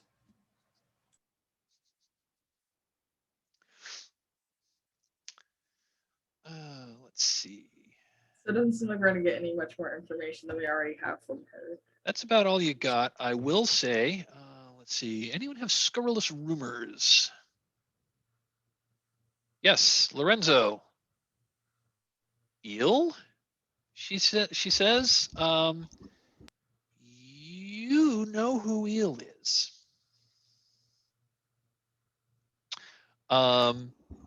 You've heard that you've heard of this guy. Eel is a professional fisherman. He goes out fishing every day from dusk to dawn. I'm sorry, from dawn to dusk. But he drinks in a fisherman's bar called Fish Hall in Sag Harbor. And that meshes with the description, because Eel is he's a big, powerful, burly man, and he's got fish tattoos on his hands and arms. He's got a reputation as being not too bright, but a dedicated, dependable, and deliberate fisherman, and loyal member of the fishing guild. Oh, and Fish Hall. Oh, Fish Hall. You also know this. Fish Hall isn't just a drinking establishment. It's also the headquarters of the fishing guild. Easy enough then. If he's a fisherman, we'll head to the Fishers Guild.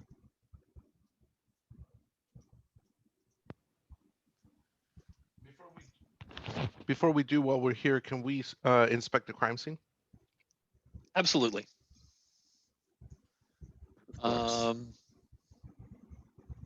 Yeah, so I mean, Gasper's still with you, and he points out, yeah, it was right here, and he points down onto the cobblestone ground, and looks like a cobblestone ground.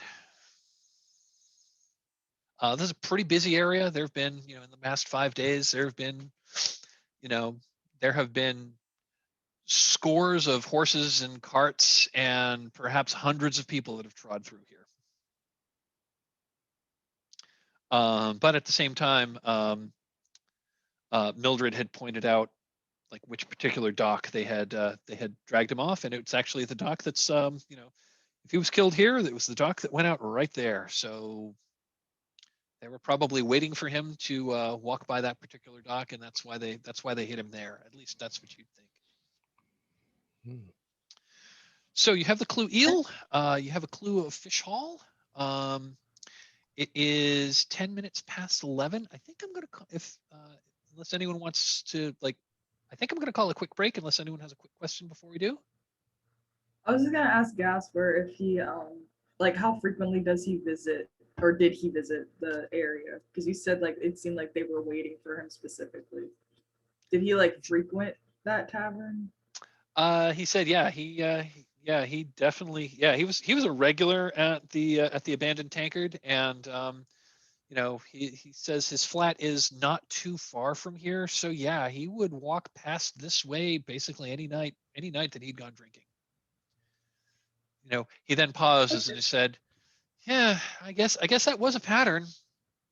If someone wished me ill, I guess they could have I guess maybe sometimes being so methodical can be a liability.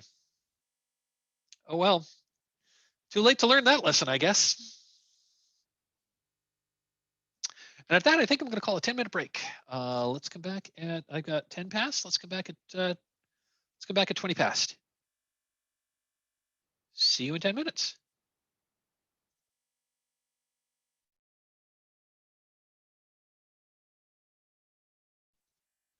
Okay, it looks like we're all back. Cool. So you got a lead that Eel works out of Fish Hall, which is the what's the official name of the Fishers Guild? The Glorious Assemblage of Attentive Fisherfolk is the official name of the Fishers Guild. Let's see. Fishers Guild. People these days. Well, I guess they also have to organize.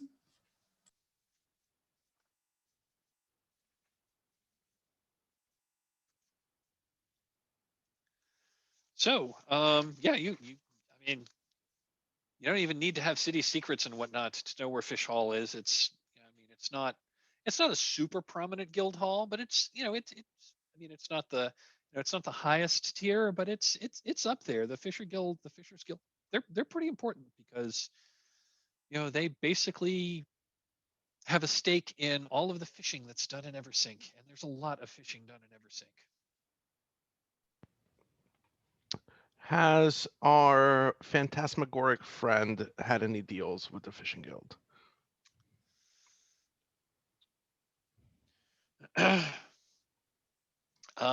He shrugs. He says, "Well, I've brokered some deals with the Fishers Guild for, I've certainly arranged for sale of, a bunch of their salted cod and pickled herring, and for export. We've I've brokered some sales of like sales and brokered some deals for like sales and rope and other other sailing supplies. But I've never had anything. But they've fulfilled their end of every contract I've been a party of.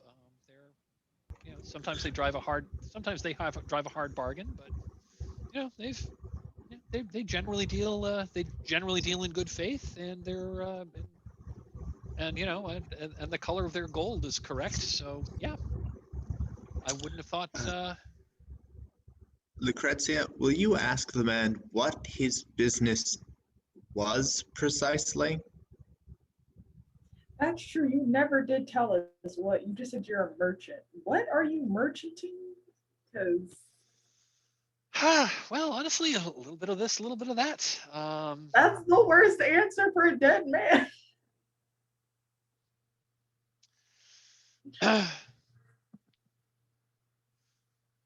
Well, I mean, my specialty was export of food. My specialty was export of foodstuffs. I kind of split my. I dabbled in a bunch of other things, but mostly it was. A lot of. It was a lot of importing and exporting of foodstuffs. Occasionally, I do other things if there were some side deals, but Eversink produces an awful lot of fish, so I would buy a whole lot of preserved fish for sales for sale into others for sales to other cities. Preserved fish, pickled fish, dried fish. It's a staple aboard ships. It's a staple in cities that are more inland. Yeah, generally would do trading of more land-based preserved meat, shall we say? A lot of salt pork, a lot of dried preserved and pickled meats from elsewhere. Also importing a lot of fruits and vegetables, and trade for a lot of fish of various sorts. Also some spices, but yeah, mostly food. And of course, being a merchant, we'd take a cut of we'd certainly take a cut of the trade. I don't own a ship myself, but I'm kind of a middleman. I put people in touch with things to trade in terms of that's mainly what I did. Made a pretty penny off of it over the years. For some reason, I just don't trust a single word he's saying. Me too. This is real. It's real fishy. Anyway, so I have points in being able to tell someone is lying. I forget the proper name. And spirit sight, liar's tell, and spirit sight. So, I'm just gonna straight up tell. So so you're able to observe him, because Lorenzo, you can see him plain as day. He doesn't seem to be able to tell that you can see him, but you've been observing the whole thing.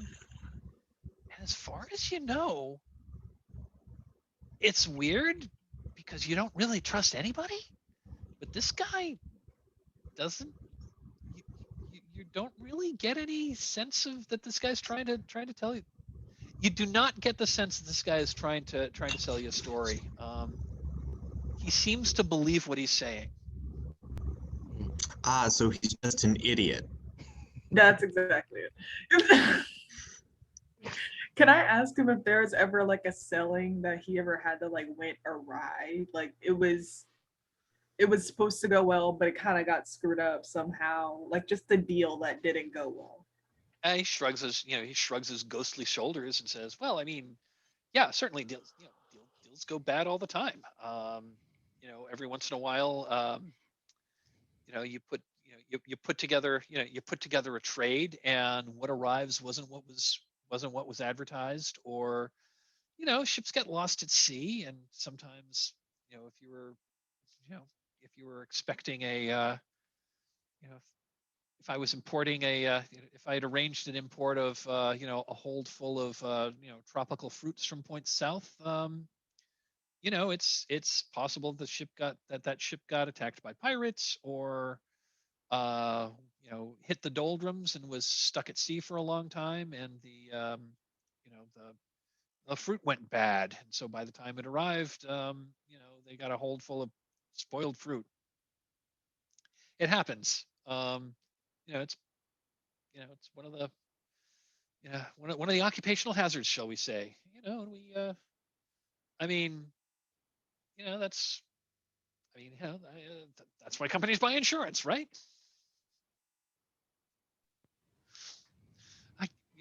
Like I know a guy. Pause.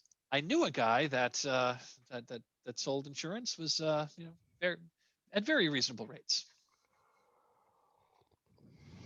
Can he give us his name? Because stuff ain't adding up. It's not 2 and 2 isn't making 4. It's making like 36, and that's not how math works. Sure. He gives a name. Let me go to my favorite random name generator.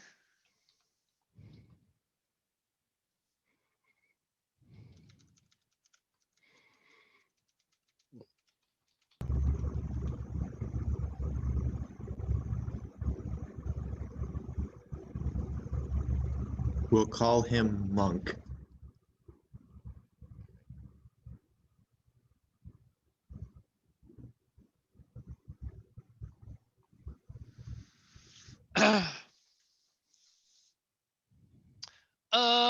Yeah, his name's yeah, Azabar. He sells insurance, and insurance is a thing.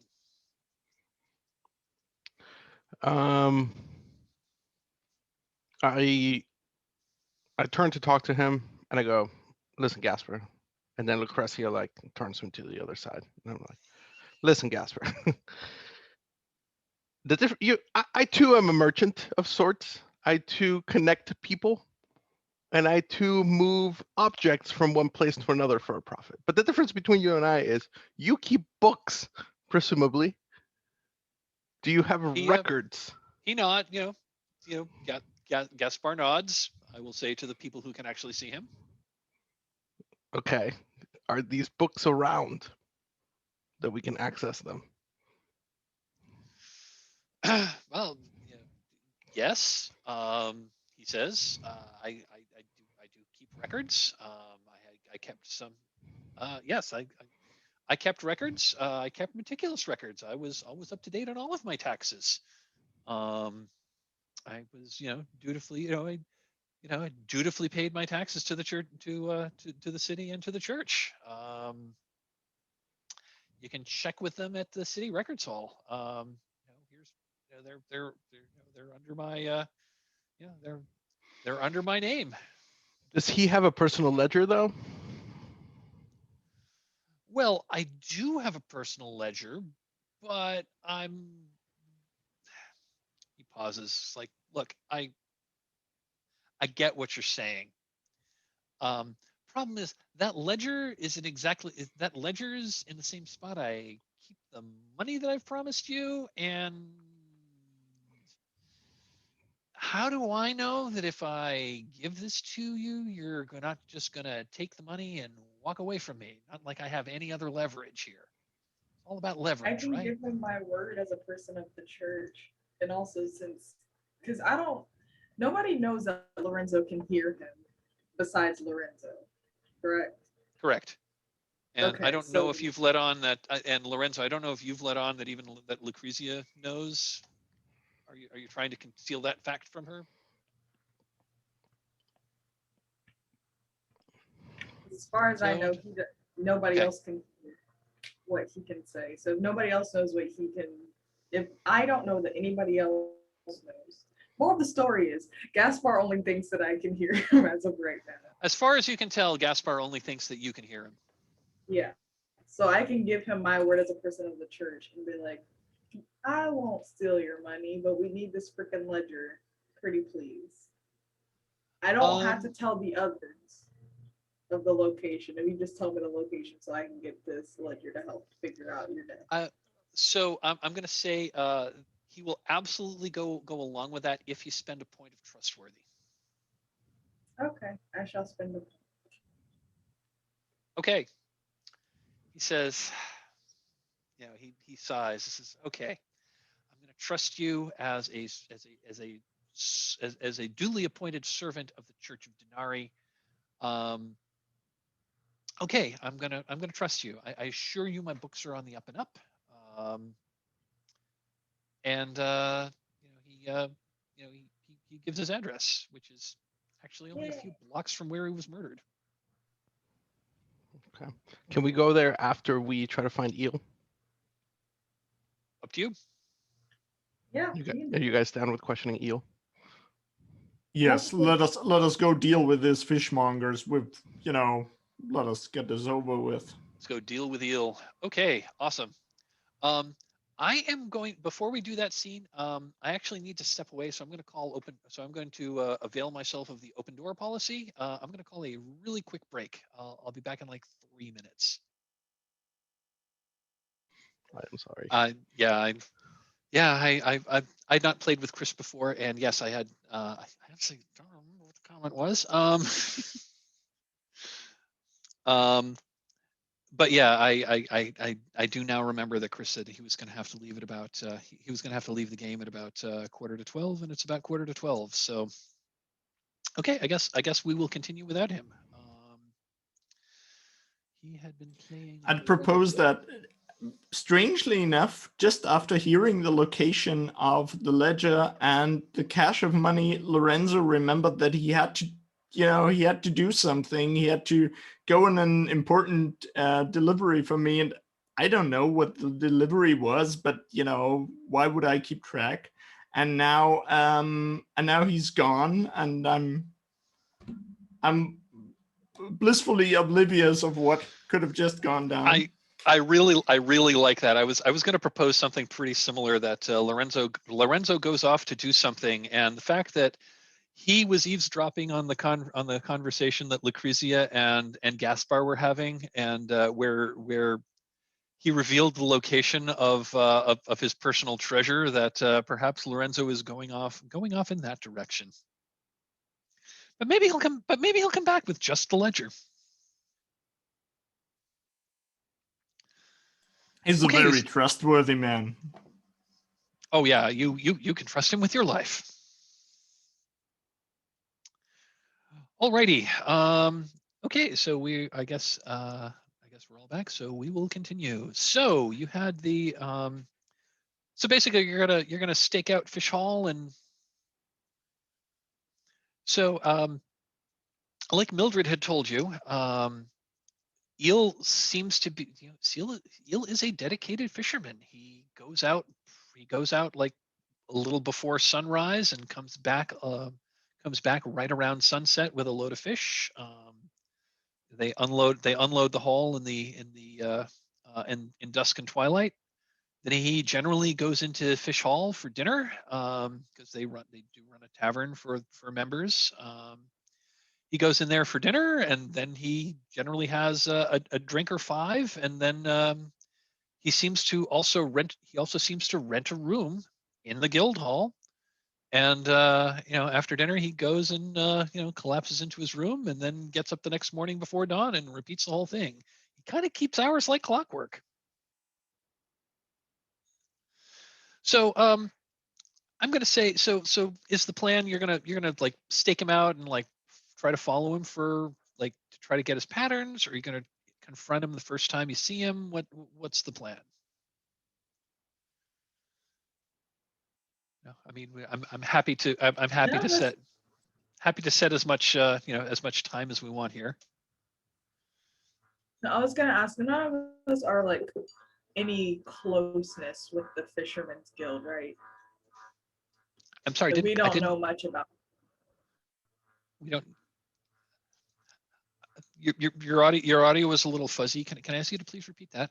Oh, okay. I'm sorry. It's probably No, that's because okay. my laptop is making a weird sound. None of us are like close with the Fisherman's Guild, are we? Like, we don't know much about them. They don't know much about us. Well, let's see. Taking a look at your skills. I'm gonna say none of you are like, certainly none of you are members of the fishing guild. However, they are certainly commoners. So anyone with allegiance commoners might have. Oh, I'm sorry. It's Good talk, Will. Oh no. so that would be okay. So knowing so that would be so if anyone has city secrets or an alliance with the Mercanti, that's the those are the merchants guilds. It's looking no, but I do see that Quill has city secrets. So I'm going to tell Quill. Could I set up how I access that information? Oh, sure, absolutely. I would like to dress up in a barely efficacious fisherman's outfit, and I just go into the hall and start complaining about our ghostly friend, and see if I can get any information that way. Oh, okay, got it. That's really more for fiction than anything. Got it. Give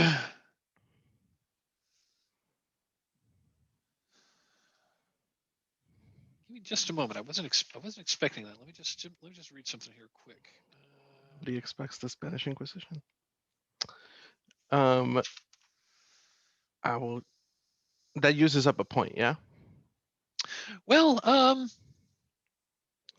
going to say no. Well, it depends on what you want to do here. I'm going to say that if you want to, I mean, if you want to disguise if you want to disguise yourself as, as a member of the fishing guild that perhaps doesn't come by the guild hall very often, you totally can do that. I'm just going to say you've got 2 ranks of skullduggery, so you also have 2 ranks of ridiculous luck. So I'm going to say that you can just do that without spending. Okay, I'll save my point. Yep. So are you taking some time to observe Eel's movements, or are you just, or because he's out during the day, so you're doing this like you're doing this on like the same day, like while he's out, and you're asking around about. Yeah, I think I'm just trying to understand what you're shooting for here.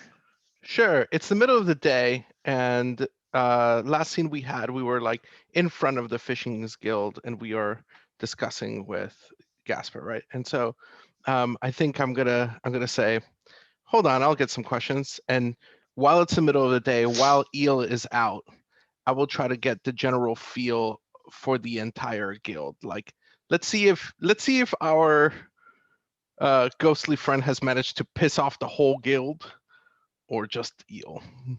Or both. Okay, so you drop Gasper's name, and no one really seems to know who he is. I guess one person who, again, you've got city secrets, you've got skullduggery. It's a minor official in like one of the minor officials in the actual guild hall says, "Oh, him, yeah. I think we sold him some pickled herring. I don't know. Seemed like a, shrugs. I don't know. Seemed like an up and up guy. Why are you asking about him? Or he did me wrong on a deal. See? Well, did okay by us. Arr. It'd be like that sometimes. And then I guess that's all the info I get. So I guess I'll leave. Um, And Quill may have confused pirate and and fisherman. But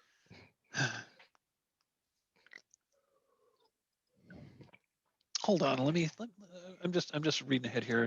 Give me just a moment. Yeah, I'm going to belay that answer I just gave you because I just noticed a piece of information. Yar, you know more than you think. After this guy says, "Oh, yeah, seems on the up and up," he leans in and says, "You need to stop asking about that. It's going to go bad for everybody." No, seriously, yeah, seemed to be fine. I don't know. I'll lift up my eye patch and wink at him and proceed to leave. He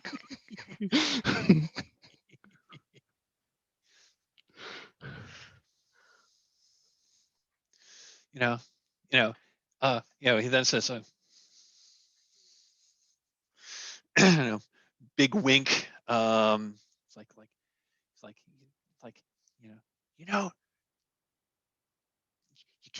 you can't be talking about that outside the guild. Yeah, and they might find out about what we be doing. And that'll go bad for everybody.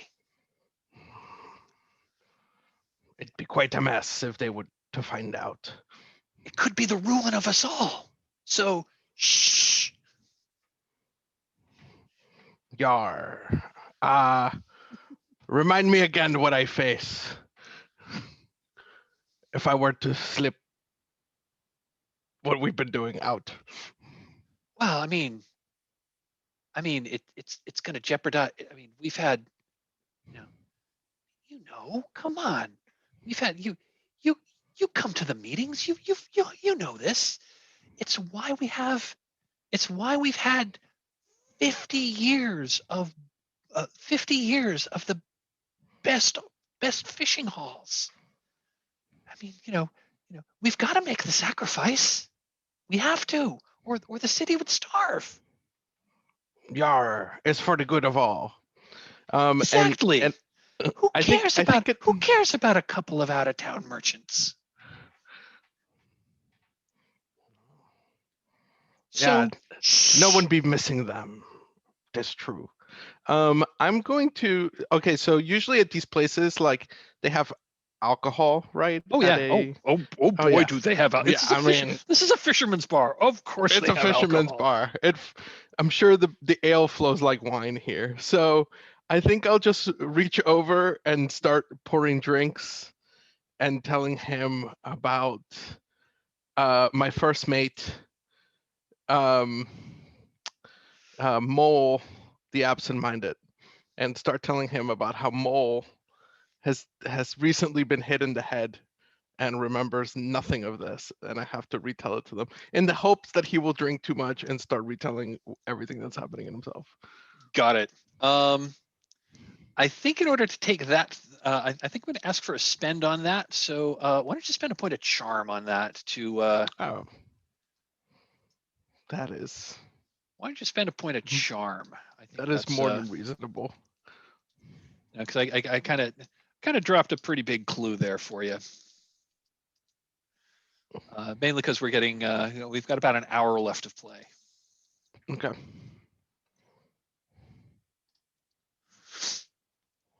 Okay. I know I did just call a break. We're at the top of an hour. I'm happy to call another break if anyone needs one. If not, we can keep going. Okay, cool. So you got that piece of information. Yeah.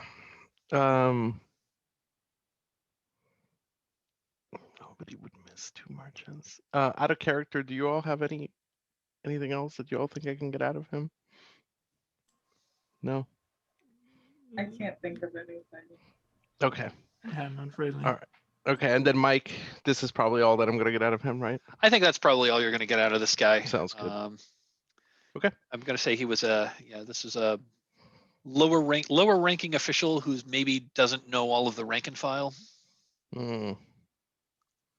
Sounds good. I will, now that he's been drinking, I'll walk out and be like, not a word, nothing suspicious going on here.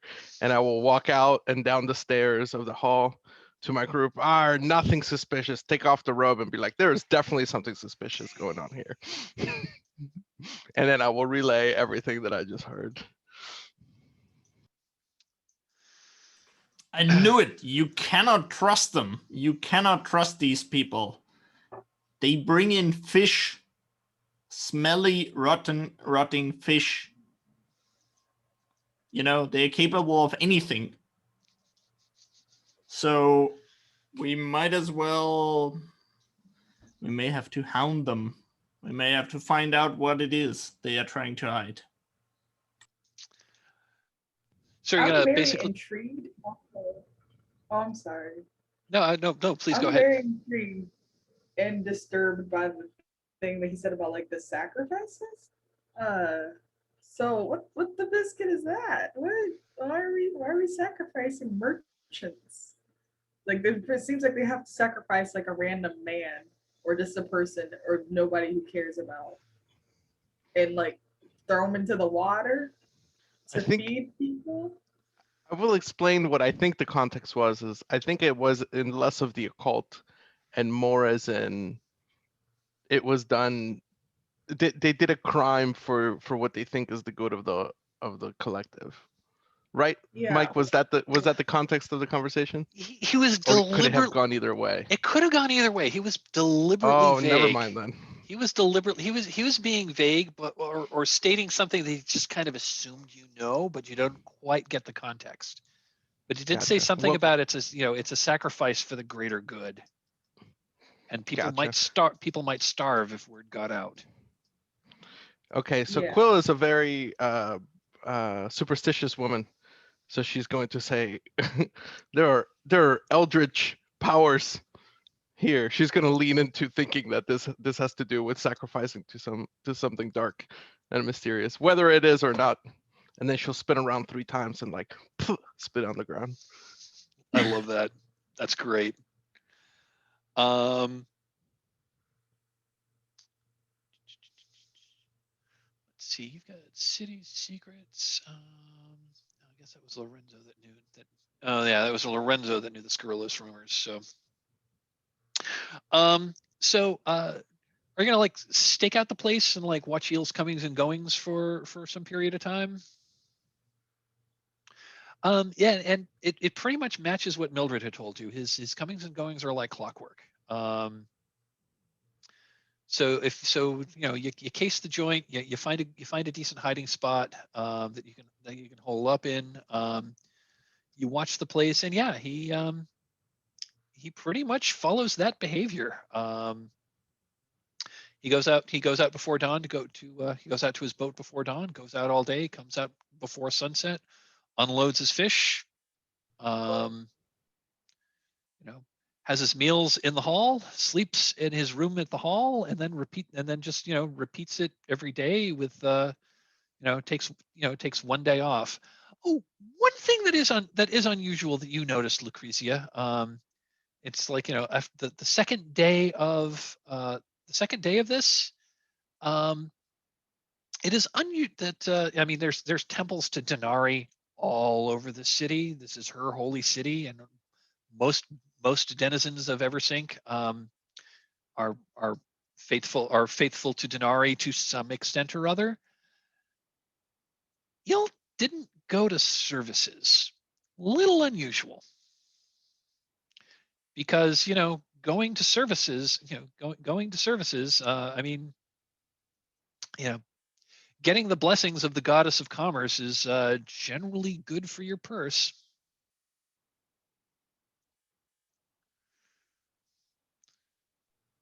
So I'm realizing that he's not going.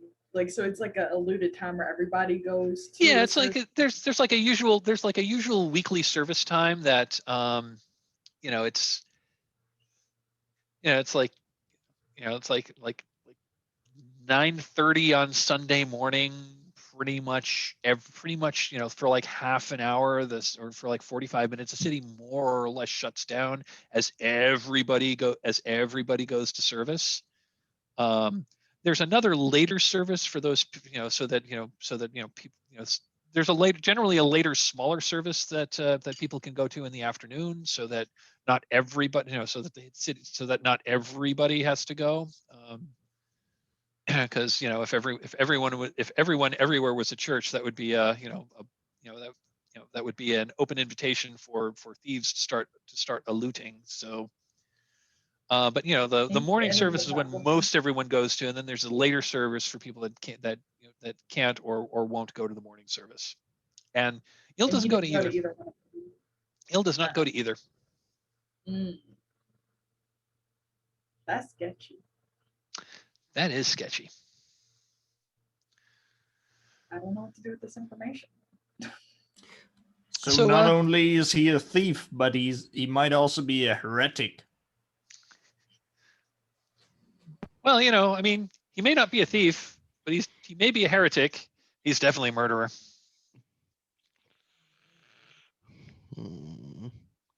Oh, and I'll also say one other thing happens, and it's actually on the day of Denari's service. Because Gaspar's been the ghost of Gaspar has been hanging out with you. At just about noon on Denari's holy day. Gaspar is just kind of like hanging out there, like watching, and having pleasant conversations with you, when he suddenly breaks off in mid-sentence and says, "Oh,"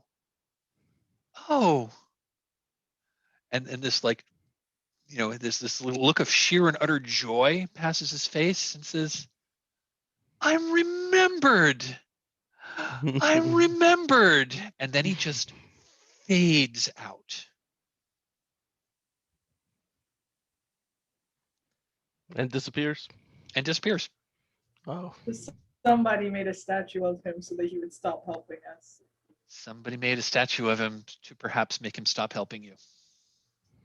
Dadgummit.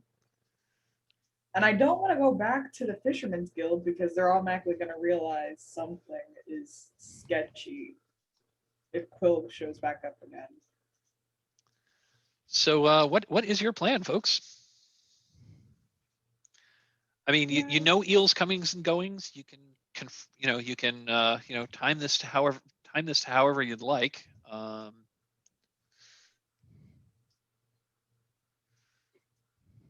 Here's what I propose. Oh, and Sorry, and one other thing I'm just going to say, since you've been staking this out for a while, Lorenzo does show up, and I'm just going to have a little montage scene here.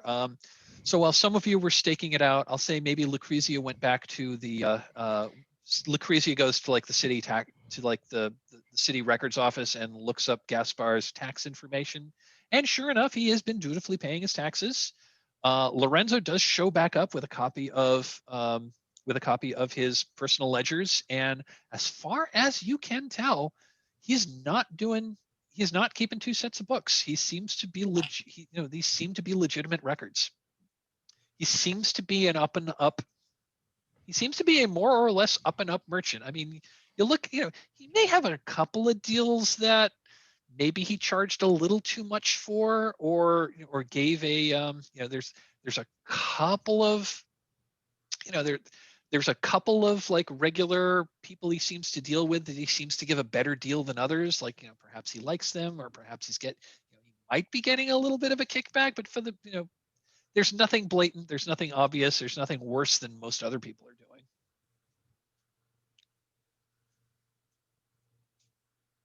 But yeah, when he disappears, you're absolutely right. Someone built a statue. Someone set up a funerary statue for him. What does Eel do for recreation? He likes to drink. Ah, that's fortuitous. Because drinking makes people loose on the lips. So I think that we should question him, and I think that we should do it at a bar.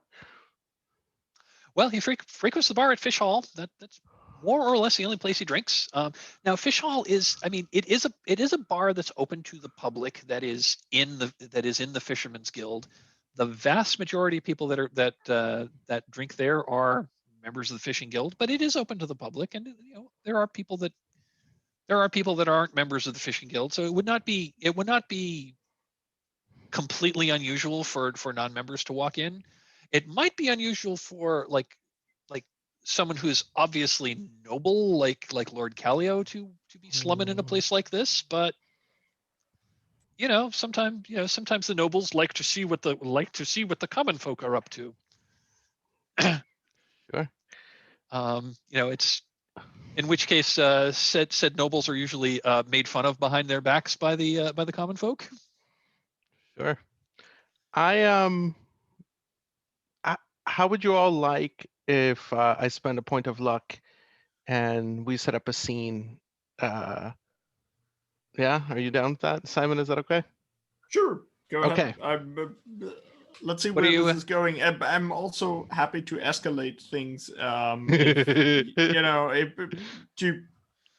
go to this bar. I mean, come on. We haven't had a combat yet. We gotta. I really want to demonstrate how that works in this game. Well, then, And Mike, there's I'm nothing gonna like a pitch good you. old barroom brawl. I'm gonna pitch you an idea that you are going to love. Mike, I would like to spend a point of luck and have Eel already deep several drinks in. And I'd like to set up a scene where I have dressed Lord Callio like a fisherman that looks more like a pirate than a fisherman, but it works. It's going to work for us because I'm spending a point of luck. And I think that if this was a movie, Quill would stick her foot out, and like a very large man would bump into Eel, and then Quill would stick up and be like, "Hey, don't you push him!" And he's like, "What? I'm not doing anything." And it's like, "This guy is trouble. He's after you, sir." And he turns after Eel. "Don't worry, I will protect you, and we will star, and we will have a bar brawl where through fisticuffs we will befriend Eel." Oh, okay. Does that sound good to you guys? Okay, you're trying to befriend Eel with you're trying to befriend him via a barroom brawl. Yeah, by falsely accusing someone else of having trouble with him, and then being like, "We'll protect you." And he's so many drinks in that he's gonna believe us. Okay. Cool. I love it. Just trying to figure out how to give me just a sec to figure something out. Here's something that we could even modify. I don't even know if Lord Callio needs to dress up. Maybe he could also be the villain in all of this, or the supposed villain in all of this, because he's certainly not going to be very believable as a fisherman / pirate. And from the very moment that he orders wine at a fisherman's bar, so maybe we could spin it that way. Sure. Okay.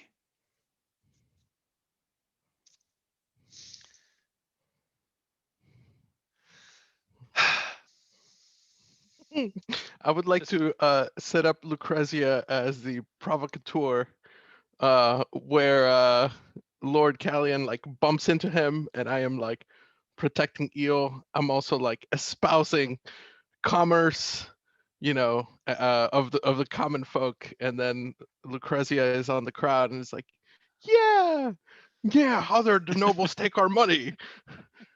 Bring the crown down. The common folk, pah! What have you ever done to inherit all your money? I love this. I love this scene. I'm not sure if I mean, if this were a regular game, I don't think I'd want it to go to a combat. I think because you're basically you're staging a fight, but the place you're staging the fight is this guy's home turf where he is kind of loved. So there's not going to be a whole lot of people that are going to. So basically, if you accuse someone of, I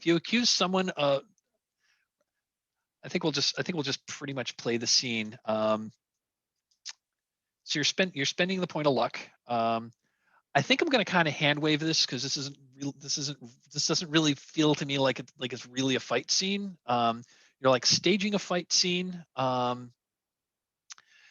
You accuse some local that I'm just going to say you can tell is not a member. You can tell is also not a member of the Fishers Guild who's there. And yeah, this is going to require spending either a point of ridiculous luck or skullduggery because you're doing underhanded stuff. I'll leave that your choice. You're accusing some like rando who's in this bar of saying bad things about Eel, and you stand up to defend him. And when you stand up to defend Eel, about a dozen other people also stand up to defend Eel, and they just beat the tar out of this guy and literally throw him out. And then hooray! And they clap. They clap you on the back, like good for you for standing up to Eel. Like, and Eel's like, and Eel, who at this point is really in his cups, is like, yeah, good for you. And he slaps you on the back real hard. I always liked you. What was your name again? Grandmaster Post. Wait, what's a ship title? Bosun Post. Bosun Post. All right, Bosun. Yeah, that's that was good. Thank you for doing that. You're one of the good ones. Yeah. I'll keep playing it up and go like 3 cheers for Eel. And yeah, go the whole way. I'm gonna say that yeah, you have at least for now befriended Eel. He's really drunk. Sweet. That's where we want him. Just because, I was like, if you start a barroom brawl, there's going to be like plenty of people that are going to jump up on your side in this situation. So that's why I was like, yeah, I don't think I really want to engage a fight here because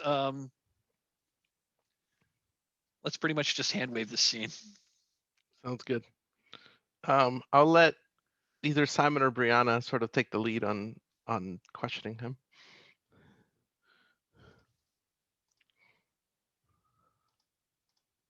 I don't really know. So he's drunk enough. So He's pretty drunk. can we ask him? I don't want to ask him too much about Gaspar too like up front because if we do, he's gonna catch on in a heartbeat. We're all gonna get our butts handed to us. Is there like a quieter area in the bar so you could be like, let's just have a personal conversation, just a 1-on-3 talk about life and whatnot? I'm going to Like, say how's that it been going? How's the past few weeks? well, you've got a, you've got a rank of trustworthy. So yeah, you just stood up to, you just stood up to someone who was trying to pick a fight with him. So yeah, he's like, oh sure, yeah, let's he points over to the so this bar room does have some semi-private booths with like a curtain you can pull, and that's where like deals are made. And Il is apparently so well loved here that yeah, he's able to just yeah, you're able to grab one of these like back booth kind of one of these like alcoves with a table that has a that has a curtain you can partially close, but still open enough that you can like signal a bartender to come over and like bring you more drinks. So he looks you up. Ask him. So like, I'm what sorry, do you? I was just gonna say. So he looks you up and says, yeah, what do you want to talk about? I don't want to come straight forward and be like, so you've been missing church, haven't you? But I want to ask why you've been missing church. Ew. We're so concerned. We haven't seen you at services. Is everything all right? Yeah, just trying to act like a kind person. Like, oh, we missed you at the services. Where you been?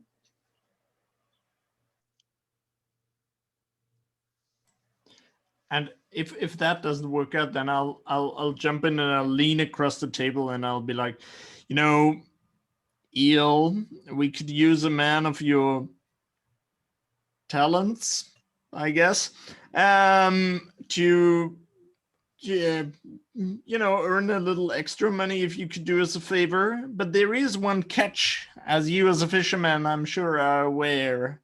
And it would be on the day of the service to Our Lady herself. Is that a problem? That's a much better way of doing it than what I said. Oh, okay, like got that. it. We've got a. Oh, so you've got a job for him, but it's but it's on Sunday, and normally you don't do that sort of thing on Sunday. Got it. Yeah, Sunday morning specifically, and yeah. Well, I was going to say, yeah. So how's your? I'm going to say, yeah. He's got your interest. I was going to say you've got both. So Lord Callio, you have both charm and trustworthy. So, yeah, without a spend, without a spend, he's going to at least listen to what you have to say. Okay, I'm willing to spend at any moment, but I'm once he's a little taken by what I'm offering. I'm going to say. So he leans in and said, "Yeah, I'm missing. You know, he looks at Lucrezia like, no disrespect intended, but yeah, I'd be willing. What you have in mind?" Well, that's good because and I start to whisper to him and saying, well, in fact, this mission might entail, certain goals that are not exactly in line with official, and I try to only lean to him and sort of get away from Lucretia as far as possible, official church doctrine. It's related to certain underground caverns and certain, shall we call them, religious practices. He nods. Are you says, still curious? Underground religious practices. He kind of smiles and says, "Oh, I know about underground religious practices." You do? Well, of course I do. What you have in mind? I would like to spend a moment, or to spend a point of charm, to use my best interviewer voice to make a long dramatic pause for him to fill. So, oh, you do? Interesting. What do you know about that, and how come? I mean, you seem like an honest to the gods fisherman. So you're I'm going to say this is going to get this clue. To get this clue out of me, you're going to need to do a spend. You're going to use charm. Okay, spend a point of charm. And he leans forward and says, well, yeah. I mean, no disrespect to you, but he kind of gestures around like, Denari's great and all, and commerce is certainly important, but we've got another faith here.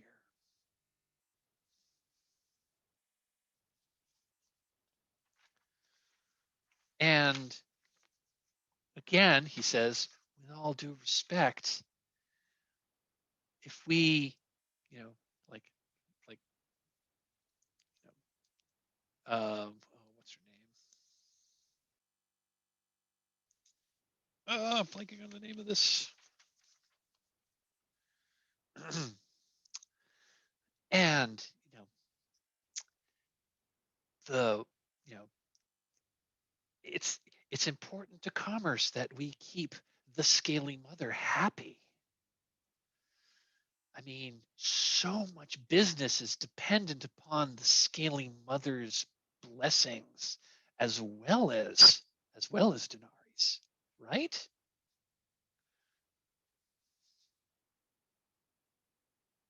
We've certainly heard rumor of that, but is there truth in it? Oh, you wish to see the blessings of the scaly mother? I mean, we're all friends now. We can show you the dripping throne.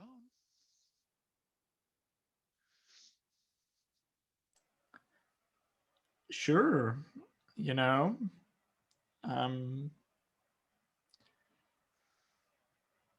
We'll make it worth your while if you show it as the throne. I'm going to ask, in order to get this next clue, I'm going to say someone's going to need to spend a point of trustworthy as well to to get him to go along, because we're got about a half an hour left to the game, so I think we're just going to go straight to the end game here. So if someone wants to spend a point of trustworthy, he's going to assume that you are new people who are interested in learning about the cult of the Scaly Mother. I'm not sure if I'm the best person to be trustworthy because of my disdain for commoners, but the other thing that I could propose would be to I have no monstrosities, and I could like drop heavy hints of saying, oh, I know about that, sounds like this or that, and maybe get him to tell us more about it that way. Otherwise, I mean, maybe somebody else. I feel like you might be the best bet. I was going to say, I think you're the only character here that has a point of trustworthy left to spend. Sure. No. Okay. Yeah. Then let's go that way. I'm a church person. I don't think he'd be very trustworthy of me being like, so. I mean, basically anyone who wanted to spend a point of trustworthy would basically get him to trust you, and would get him to like bring you down. Looks like we're not actually going to get to the combat mechanics of this game, which is fine. We're getting to the conclusion. Without a fight, and that's how OS are. So yes, let's keep going. Lord Kallio, you could even tell him that some of your family members in the past worshipped the Scaly Mother, and your recent family members have tried to squelch that, but there are those in your family who wish to recommit themselves to her. I love that. Yeah, and I think that would probably get them to, someone in the nobility who worships her as well can't hurt. Okay. He gets up and he leads you. He leads you back. So the four of you. He leads you out the front door, around to the back, around to the back of the building, and the back of the building is like facing the harbor. And he goes to it doesn't look like a door at first. He does and he presses a brick in the side of this brick building, and a door, and it releases some kind of catch, and you can tell that these bricks, they're not, they're like really thin bricks that are just kind of laminated over a wooden door, which opens. It's a very well hidden door, and he leads you inside. This is back entrance to the guild hall, and he leads you through some hallways that seems like some administrative offices, to a big door at the end of this hall, which he opens, and there's a stone staircase that goes down, and he takes a torch off the wall, and and leads you down these these stone steps that are going down, like down into the ground. And as you descend, they, the walls become like, damp with condensation, and the floor is a little, the floor gets a little damp and slippery. It leads you down like 6 flights of stairs. And as you're going down these stairs, you can see that these stairs are worn. I mean, they're like cut out of the earth, and they are worn. So like over a long time, thousands and thousands of people have climbed these steps. And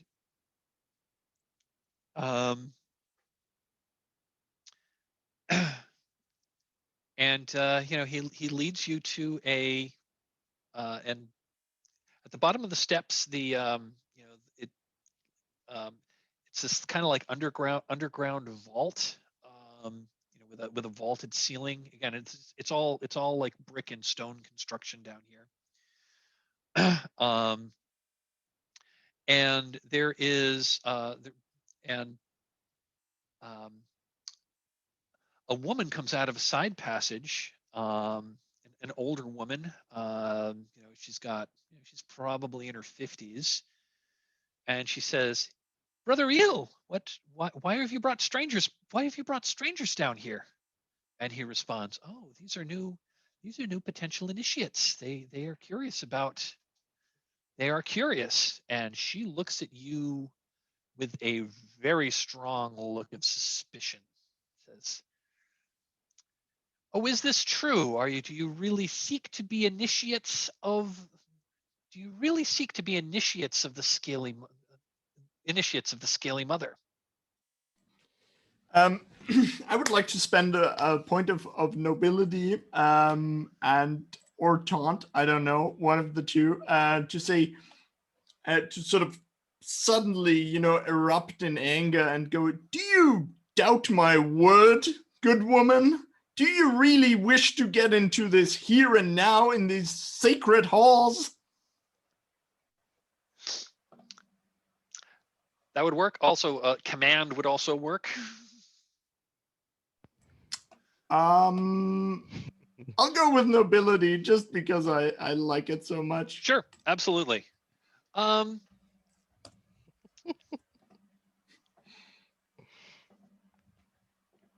Yeah, I think we're getting to the reveal here. So I don't think she's going to resist. She backs down and says, "Well, no offense, my lord, but and again she looks at Lucrezia. This, it would indeed not be the first time an ostensible member of the church joined our ranks. Because what we do for the city is for the city. It is for all of our good." And she turns and she beckons you to follow, and she continues to walk down this this ancient vaulted corridor. And as you go in, you see that there are carvings, like bas-relief carvings on the walls of well, they sort of look like they look like mermaids, or like mer people, except their bottom half their bottom half aren't fishtails. Their bottom half are like octopuses. And you also notice that the ones that are carved that have open mouths, they have shark-like teeth. And she leads you into this chapel. And again, it's the seats are, there are pews, but they are stone pews. They are actually carved out of the rock. And there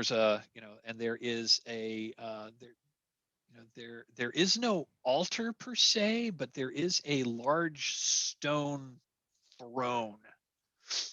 And the throne is and there's water that is flowing out of the stone. That's flowing out, and it's flowing down to a basin, which is where you would expect an altar to be. There's a basin on the floor, and there's like a whirlpool in this basin that just seems to be going. There's quite a lot of water that's just flowing out of this throne, and you don't really see where it would be coming from. Lucrezia, with your spirit sense, this is like divine magic, but it's not Denari's. It's like some other god. And she says, and she looks up, and then carved in bas relief on the wall behind is a is another one of these like octopus people. This one is a woman. She's got long hair. She's long hair. She's topless. She's holding a trident. And her mouth is open, and her mouth is full of shark-like teeth. This is the chapel of the Scaly Mother. We are the ones who keep this city fed through our monthly offerings to the goddess. And Eel says, it is what she demands. 1 soul a month. Just 1 soul a month. We always pick a foreign merchant, one who is not of Eversink. And we've been doing this since the pact was signed 175 years ago. And she says, and Eel is our harvester. Show them. And Eel takes off his shirt, and he's got fish tattoos up his arms, and he's got fish tattoos on his chest, and he turns around, and tattooed on his back is the phrase Martyrs of Eversink. And there's a list of names tattooed on his back. There are well over 100 of them. Some of the tattoos are very old, but there's one that's barely a week old. And and the name is Gaspar Valanti. We honor the dead. We honor the dead who sacrificed their lives for the pact we have made with the Scaly Mother. Ensures that our fishing nets will always be full. The population of Eversink has nearly doubled in the past 100 years. And how do you think we all get fed? By the bounty that the Scaly Mother provides for us. We must continue with the harvest.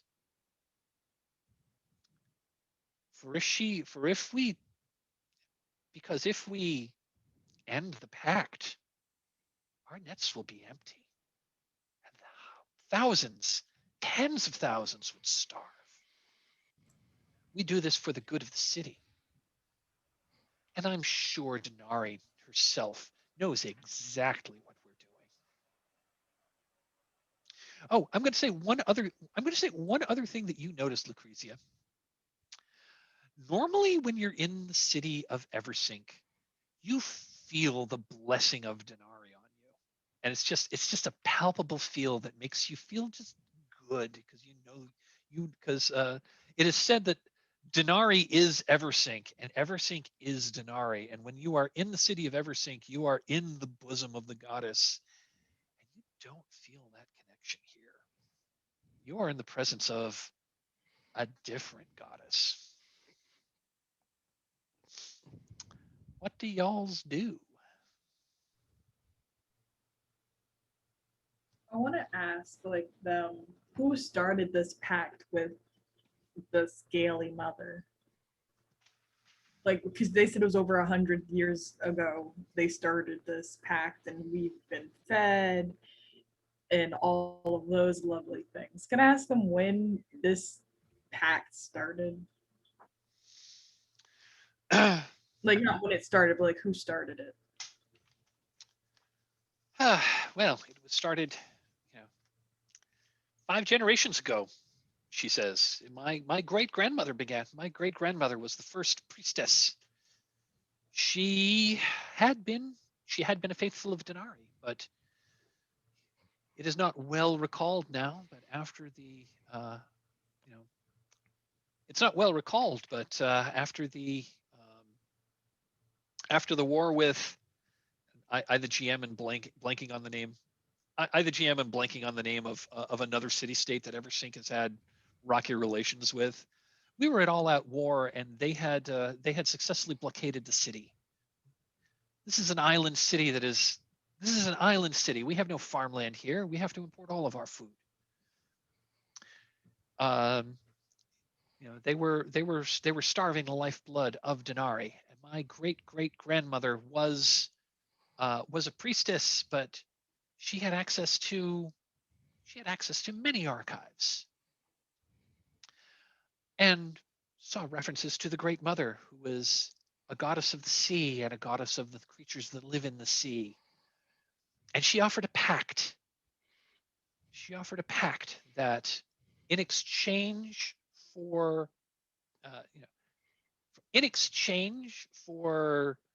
filling the nets of Eversink's fishing fleet, we would give a monthly sacrifice, and we would ensure that her worship was alive and well, and that we would feed the goddess's needs. It is just one life a month to save tens, if not hundreds of thousands of lives. It is a small price to pay. Would you not agree? She eagerly accepted that. She eagerly accepted that bargain. And the siege was broken. Food again became plentiful. We were able to break the siege. We were able to break the blockade. Eversink's navy took her vengeance upon the other city. And here we are today. Eversink is more prosperous than it has ever been. I'm guessing she's very much into her speech. Oh yeah, she's like, her cadence changes. She's basically preaching off the cuff. Basically preaching off the cuff. This is her jam. Okay. And while she is so ensorcelled by her own beliefs and speech, and while Eel has turned around and is showing off his back, I would like to do the roguish thing and sneak off into the shadows. Okay. And okay, we're gonna engage some game mechanics here. So I'm gonna call for a stealth roll. Yeah, we've got like 20 minutes left, and this is the first 20 minutes left of the session. This is our first die roll of the game. Over on the Safety and Resources tab, there is a link under Game Tools to link to Shared Dice Roller. That'll open up a link to Roll Dice with Friends. So that's a shared dice roller that we can all see. Okay. Did you find that? I am right here. Game Tools, link to Shared Dice Roller. Got it. Yeah, if you click that, that should open a new window to Roll Dice with Friends. Under the name field, it should say something like Dallas Dice Roller. You can highlight that and put your character's name in there. Okay. And then you can drag a D6 into that. Drag a D6 from the list across the top into the thing, and then you can click it, and then once it's in there, you can click Roll It. Now, the way these work is okay. The way this works is you declare how many points of your general. Normally you do this before you roll. So, but you would so that didn't tell count. us.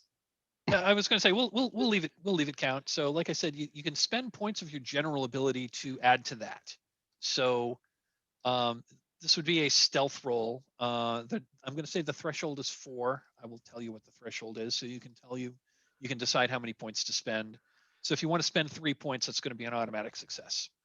No, I would have legit spent it all because I Got play it. my characters like just drive them like you stole. So Got it.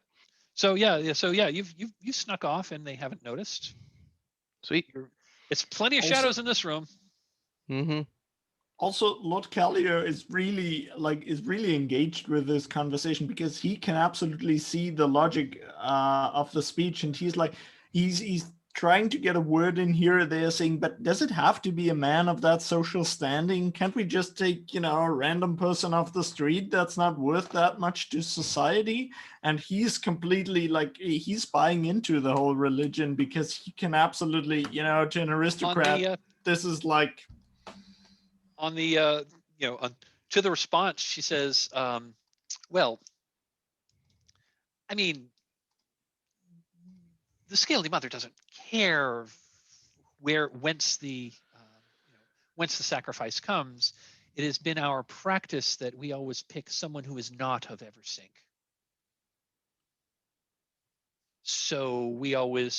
Which is why, and the majority of the Outlanders here are traders and merchants. So that is from whom we choose. There have been times that we've been unable to secure someone from the we've been unable to secure someone, in which case the members of our guild draw lots and we choose one of our own. We prefer not to sacrifice one of the faithful. That Only is if it very comes to that. noble, and if you wish, I could compile you a list of people who might also be good candidates. And I'm starting to rattle off rivals of mine, where I think old money people who I want out of the way. Lord Callio is about to have a religious experience. So we are just about at time here. So we're just about at time for this game. Mike, could I tell you my yeah, like what was my, your? I was going to say my goal? I was going to say let's do like one final scene and or epilogue, and then we'll just do a little debrief. What was your plan? My plan was for Quill to sneak off, and then if this was a movie again, the moment they went like, didn't you have a third companion? For her to jump on the high priestess and backstab her and be like, time to get your Everstink out of Eversink. And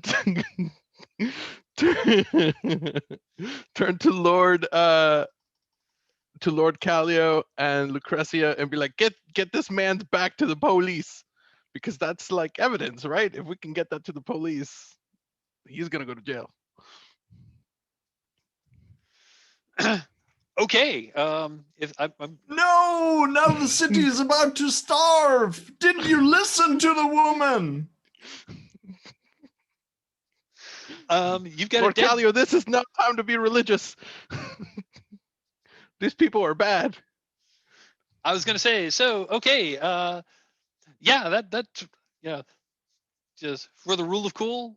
Okay, yeah, you jump out. You slay the priestess. You slay the priestess of the Scaly Mother. Callio and Lucrezia, you capture Eel. You sneak him out back the way you came in, and you bring him to the authorities. And hey, he's got all that evidence of all the people he killed. Open and shut case. He is found guilty. Open and shut case. He is found guilty. You go back to Gasper. You go back to Gasper's apartment, and we're going to say, Lorenzo, he was loyal to you. He didn't, he only, he didn't, he didn't run off with everything. He probably took a little more than his share, but yeah, there's like four wealth each to each of you, and you live really high on the hog. 2 months later, you're noticing, 2 months later, you're at your favorite, the four of you, you're at your favorite, one of your favorite taverns, and you order, you're still riding pretty high on that money that you got from, you order your favorite, and you notice up on the board that all the prices for food are going up. And you say, like, why is that? Like, yeah, it's weird. Like, all the fishmongers they're like charging an awful lot more for fish these days. I don't know. It'll pass. I told you. I specifically told you. It's just one life. And I think that was Swords of the Serpentine, the dripping throne. Can I add one more thing? Please. I think Quill is like dressed like just ridiculous, right? I mean, like just has huge rocks, and for wealth is it's not a king's. I think I said this. It's not a king's ransom, but it's definitely a duke's ransom.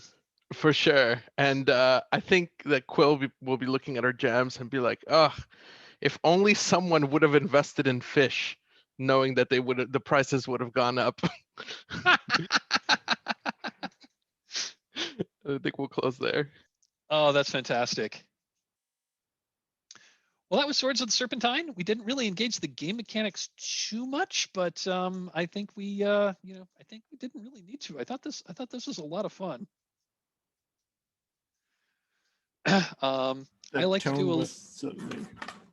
do a little debrief exercise that's it's called Stars and Wishes, where we just kind of like go around, and stars are if you'd like to call out things that you really liked that the other players had done.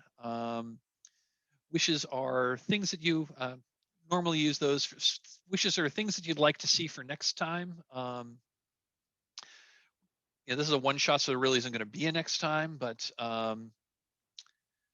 but if you have any like feedback on the game itself, or stuff that you might stuff that you still had questions about the game, you could throw those in there. So I'll start for stars. I think you guys all had I just got the feeling you guys all had a really fun time with these characters. I think you're all, these were pre-gens, so I know you didn't really have a stake in creating them, but I think you all really did a great job of embodying the characters as they were presented. Brianna, I loved all those little jokes you were putting into to Lucrezia's comments. Simon, I think you really embodied the you really embodied Callio's arrogance and sense of his own entitlement. I think it really got to the character there. And Quill, oh my God, Francisco, you seem to be having a ball with Quill. Thank you all. I think you really did a great job with these characters. And my only wish is I would love to see more. I wish we had more time to. There are a few scenes that I wish I could have given a little more time to, just with the time constraints of a convention game. There's only so much you can do with that. So those are my stars and wishes. Anyone else? And does anyone else care to call anything out? Sure, I can go next.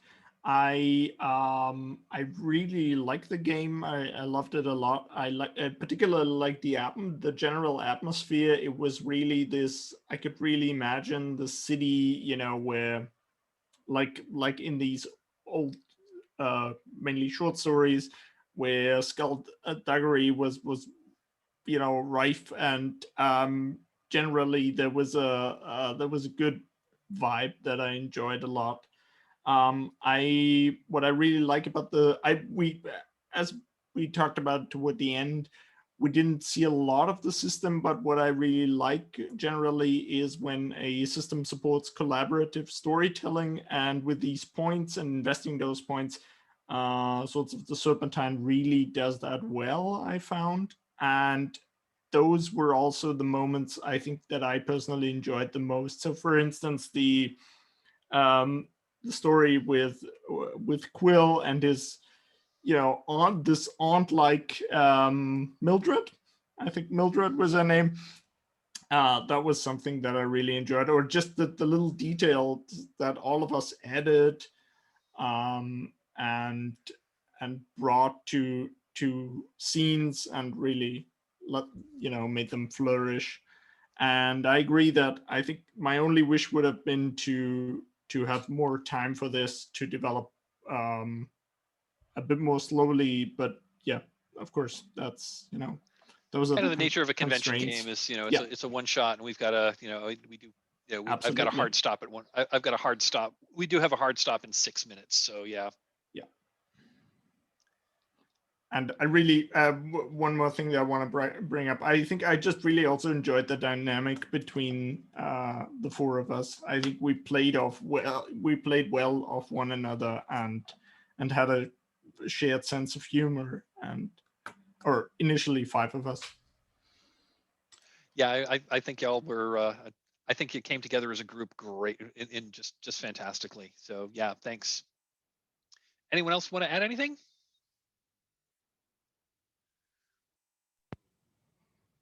Brianna, you want to go? You want me to go? Okay. Yeah, I'd like to give stars. Mike, good job with the pre-gens. Did you make these, or do these come stock? These, I did not make these characters. These Okay. are the pre-gens from the book. From the book, okay. They're intended for use with the sample adventure that came with the book. This is not that sample adventure. I've run the sample adventure like about a dozen times at this point. I just wanted to run something different. Cool. It's a fun game. You made game. a good choice. It's the sample adventure. It's called Corpse Astray, and it's a really fun adventure. I've found that it's not great for a convention game because I've run it a dozen times and I've never gotten to the end game. As the sample adventure, you need at least 2 sessions, and even in 2 sessions, you don't get to the end game. Mm-hmm. Whereas this is a much shorter adventure, and it's also a bit less linear than the one that came out than Corpse Astray. Corpse Astray is great, and these were the adventures for Corpse Astray. But there's no reason they wouldn't work for basically any adventure set in Eversync. Yeah, that was going to be another star, like way to roll with our decisions. I could tell that this was much more modular, and you did a great job. Great job with the pacing and just hard cutting. Yeah, you knew that you were watching your time and you were getting us to where we needed to be. Great job on that description of the last area. That was very visual, and I loved it. And you don't know this about me, but I'm always down for like a good Eldritch mystery. So that was super awesome. Great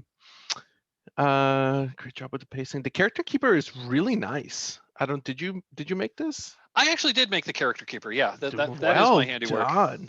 Well done. I don't know anything about how to work Excel, but the fact that I'm scrolling down and I can see the main information at the top, I've never seen that in a character keeper. I'm sure they're out there, but you did a great job with this. Oh, thanks. I'm glad you liked it. I'm actually pretty proud of that. So thank you. I really appreciate that. You're welcome. And this one I had to build from scratch because there were no GUMSHOE character keepers on the Gauntlet game aids section, so I had to make this one from scratch. And I was pretty happy with it. I mean, and I've iterated it a bit over the years because I've run this game a bunch of times. But yeah, I'm glad you like it. Thanks.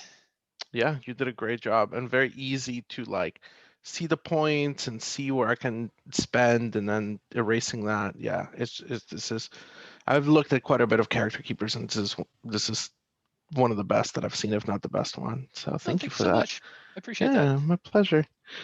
Simon, you look like you were having a ton of fun, and I really appreciate your affect and your facial expression. I asked my players to always have their camera on, so that because I get facial cues, I have hearing loss, and so it was really like I could tell that you were paying attention to the game and that you were involved, and that made me have more fun. I don't know if everyone else is like that, but I'm like that. So thank you. And I liked your end decision to have Lord Callio, like, buy into the church. That was really great. And I did not expect that. Brianna, I could tell you were really invested in the mystery and you were hanging on every one of Mike's words, and that also made it more fun for me. Just knowing that that other players are invested makes things more fun for me. And yeah, thank you for that. To the game itself, kudos to the game. I liked spending points. That's really neat. That's one of the things that I heard about GUMSHOE, and it's as cool as it seems. That was really fun, and we didn't have to roll a whole bunch for me to really enjoy this. Normally I'm the dice rolling guy. I want to roll dice, but this was really fun. And Mike, my one wish is for you to get in touch with me. Or excuse me, when you're going to post a game, if you could just get in touch with me, because I really, really want to play this game. Okay. Or if we can align our schedules. I have a very limited schedule, and so I don't expect that from anybody. But if the stars do align and we can match up our schedules and you can save me a seat, that'd be really Sure, great. we'll see what we can do. I usually run my typical Gauntlet schedule is like during the regular Gauntlet calendar is I usually run Thursday nights. Um, that's my typical game time. I don't have anything on the calendar right now, although I'm probably going to. I was planning on running an 8-game series for March and April. I was planning to run Trophy Gold. Okay. Not sure. I haven't run. I've only run Swords of the Serpentine on the Gauntlet once before. I did a 4-game series back in November, which was a lot of fun, and I had some of the like I had a couple of my I had a couple of really cool people in that game, including Gauntlet community manager Lowell Francis was in that game, which was fun. Ooh. I can tell that you and I gel as player and GM, and I've also been wanting to play Trophy Gold, Trophy Black, Trophy whatever. So if you want to give me a heads up on okay, that too, if you're on the Gauntlet Slack, I post there. I post it, like when I do post games, I post them there. I post them on the Gauntlet forums. But if you want me to give you a heads up, I have your email address now, so I can ping you as well. Brianna, before we close, anything? Is there anything you would like to add? Not really. Just like thanks for hosting it, everybody. Thanks for being chill. I liked it. It was quite fun. I'm at the point now where my body is getting to the part where I'm about to crash. So I'm glad that I was able to stay awake for all of this because it was very entertaining. And I like that there is a big old snake lady at the end, even though she was actually quite useful, but we ruined the entire situation. But we don't think about that. We got money. We don't think about that. But yeah, thanks for the interesting aspect of everything. Since I'm not very like aware of any game mechanics, like I just play the game and I'm like, I'll learn it. But then I end up forgetting the game mechanic until another game comes out that I play and I realize, oh, it's the same thing as that.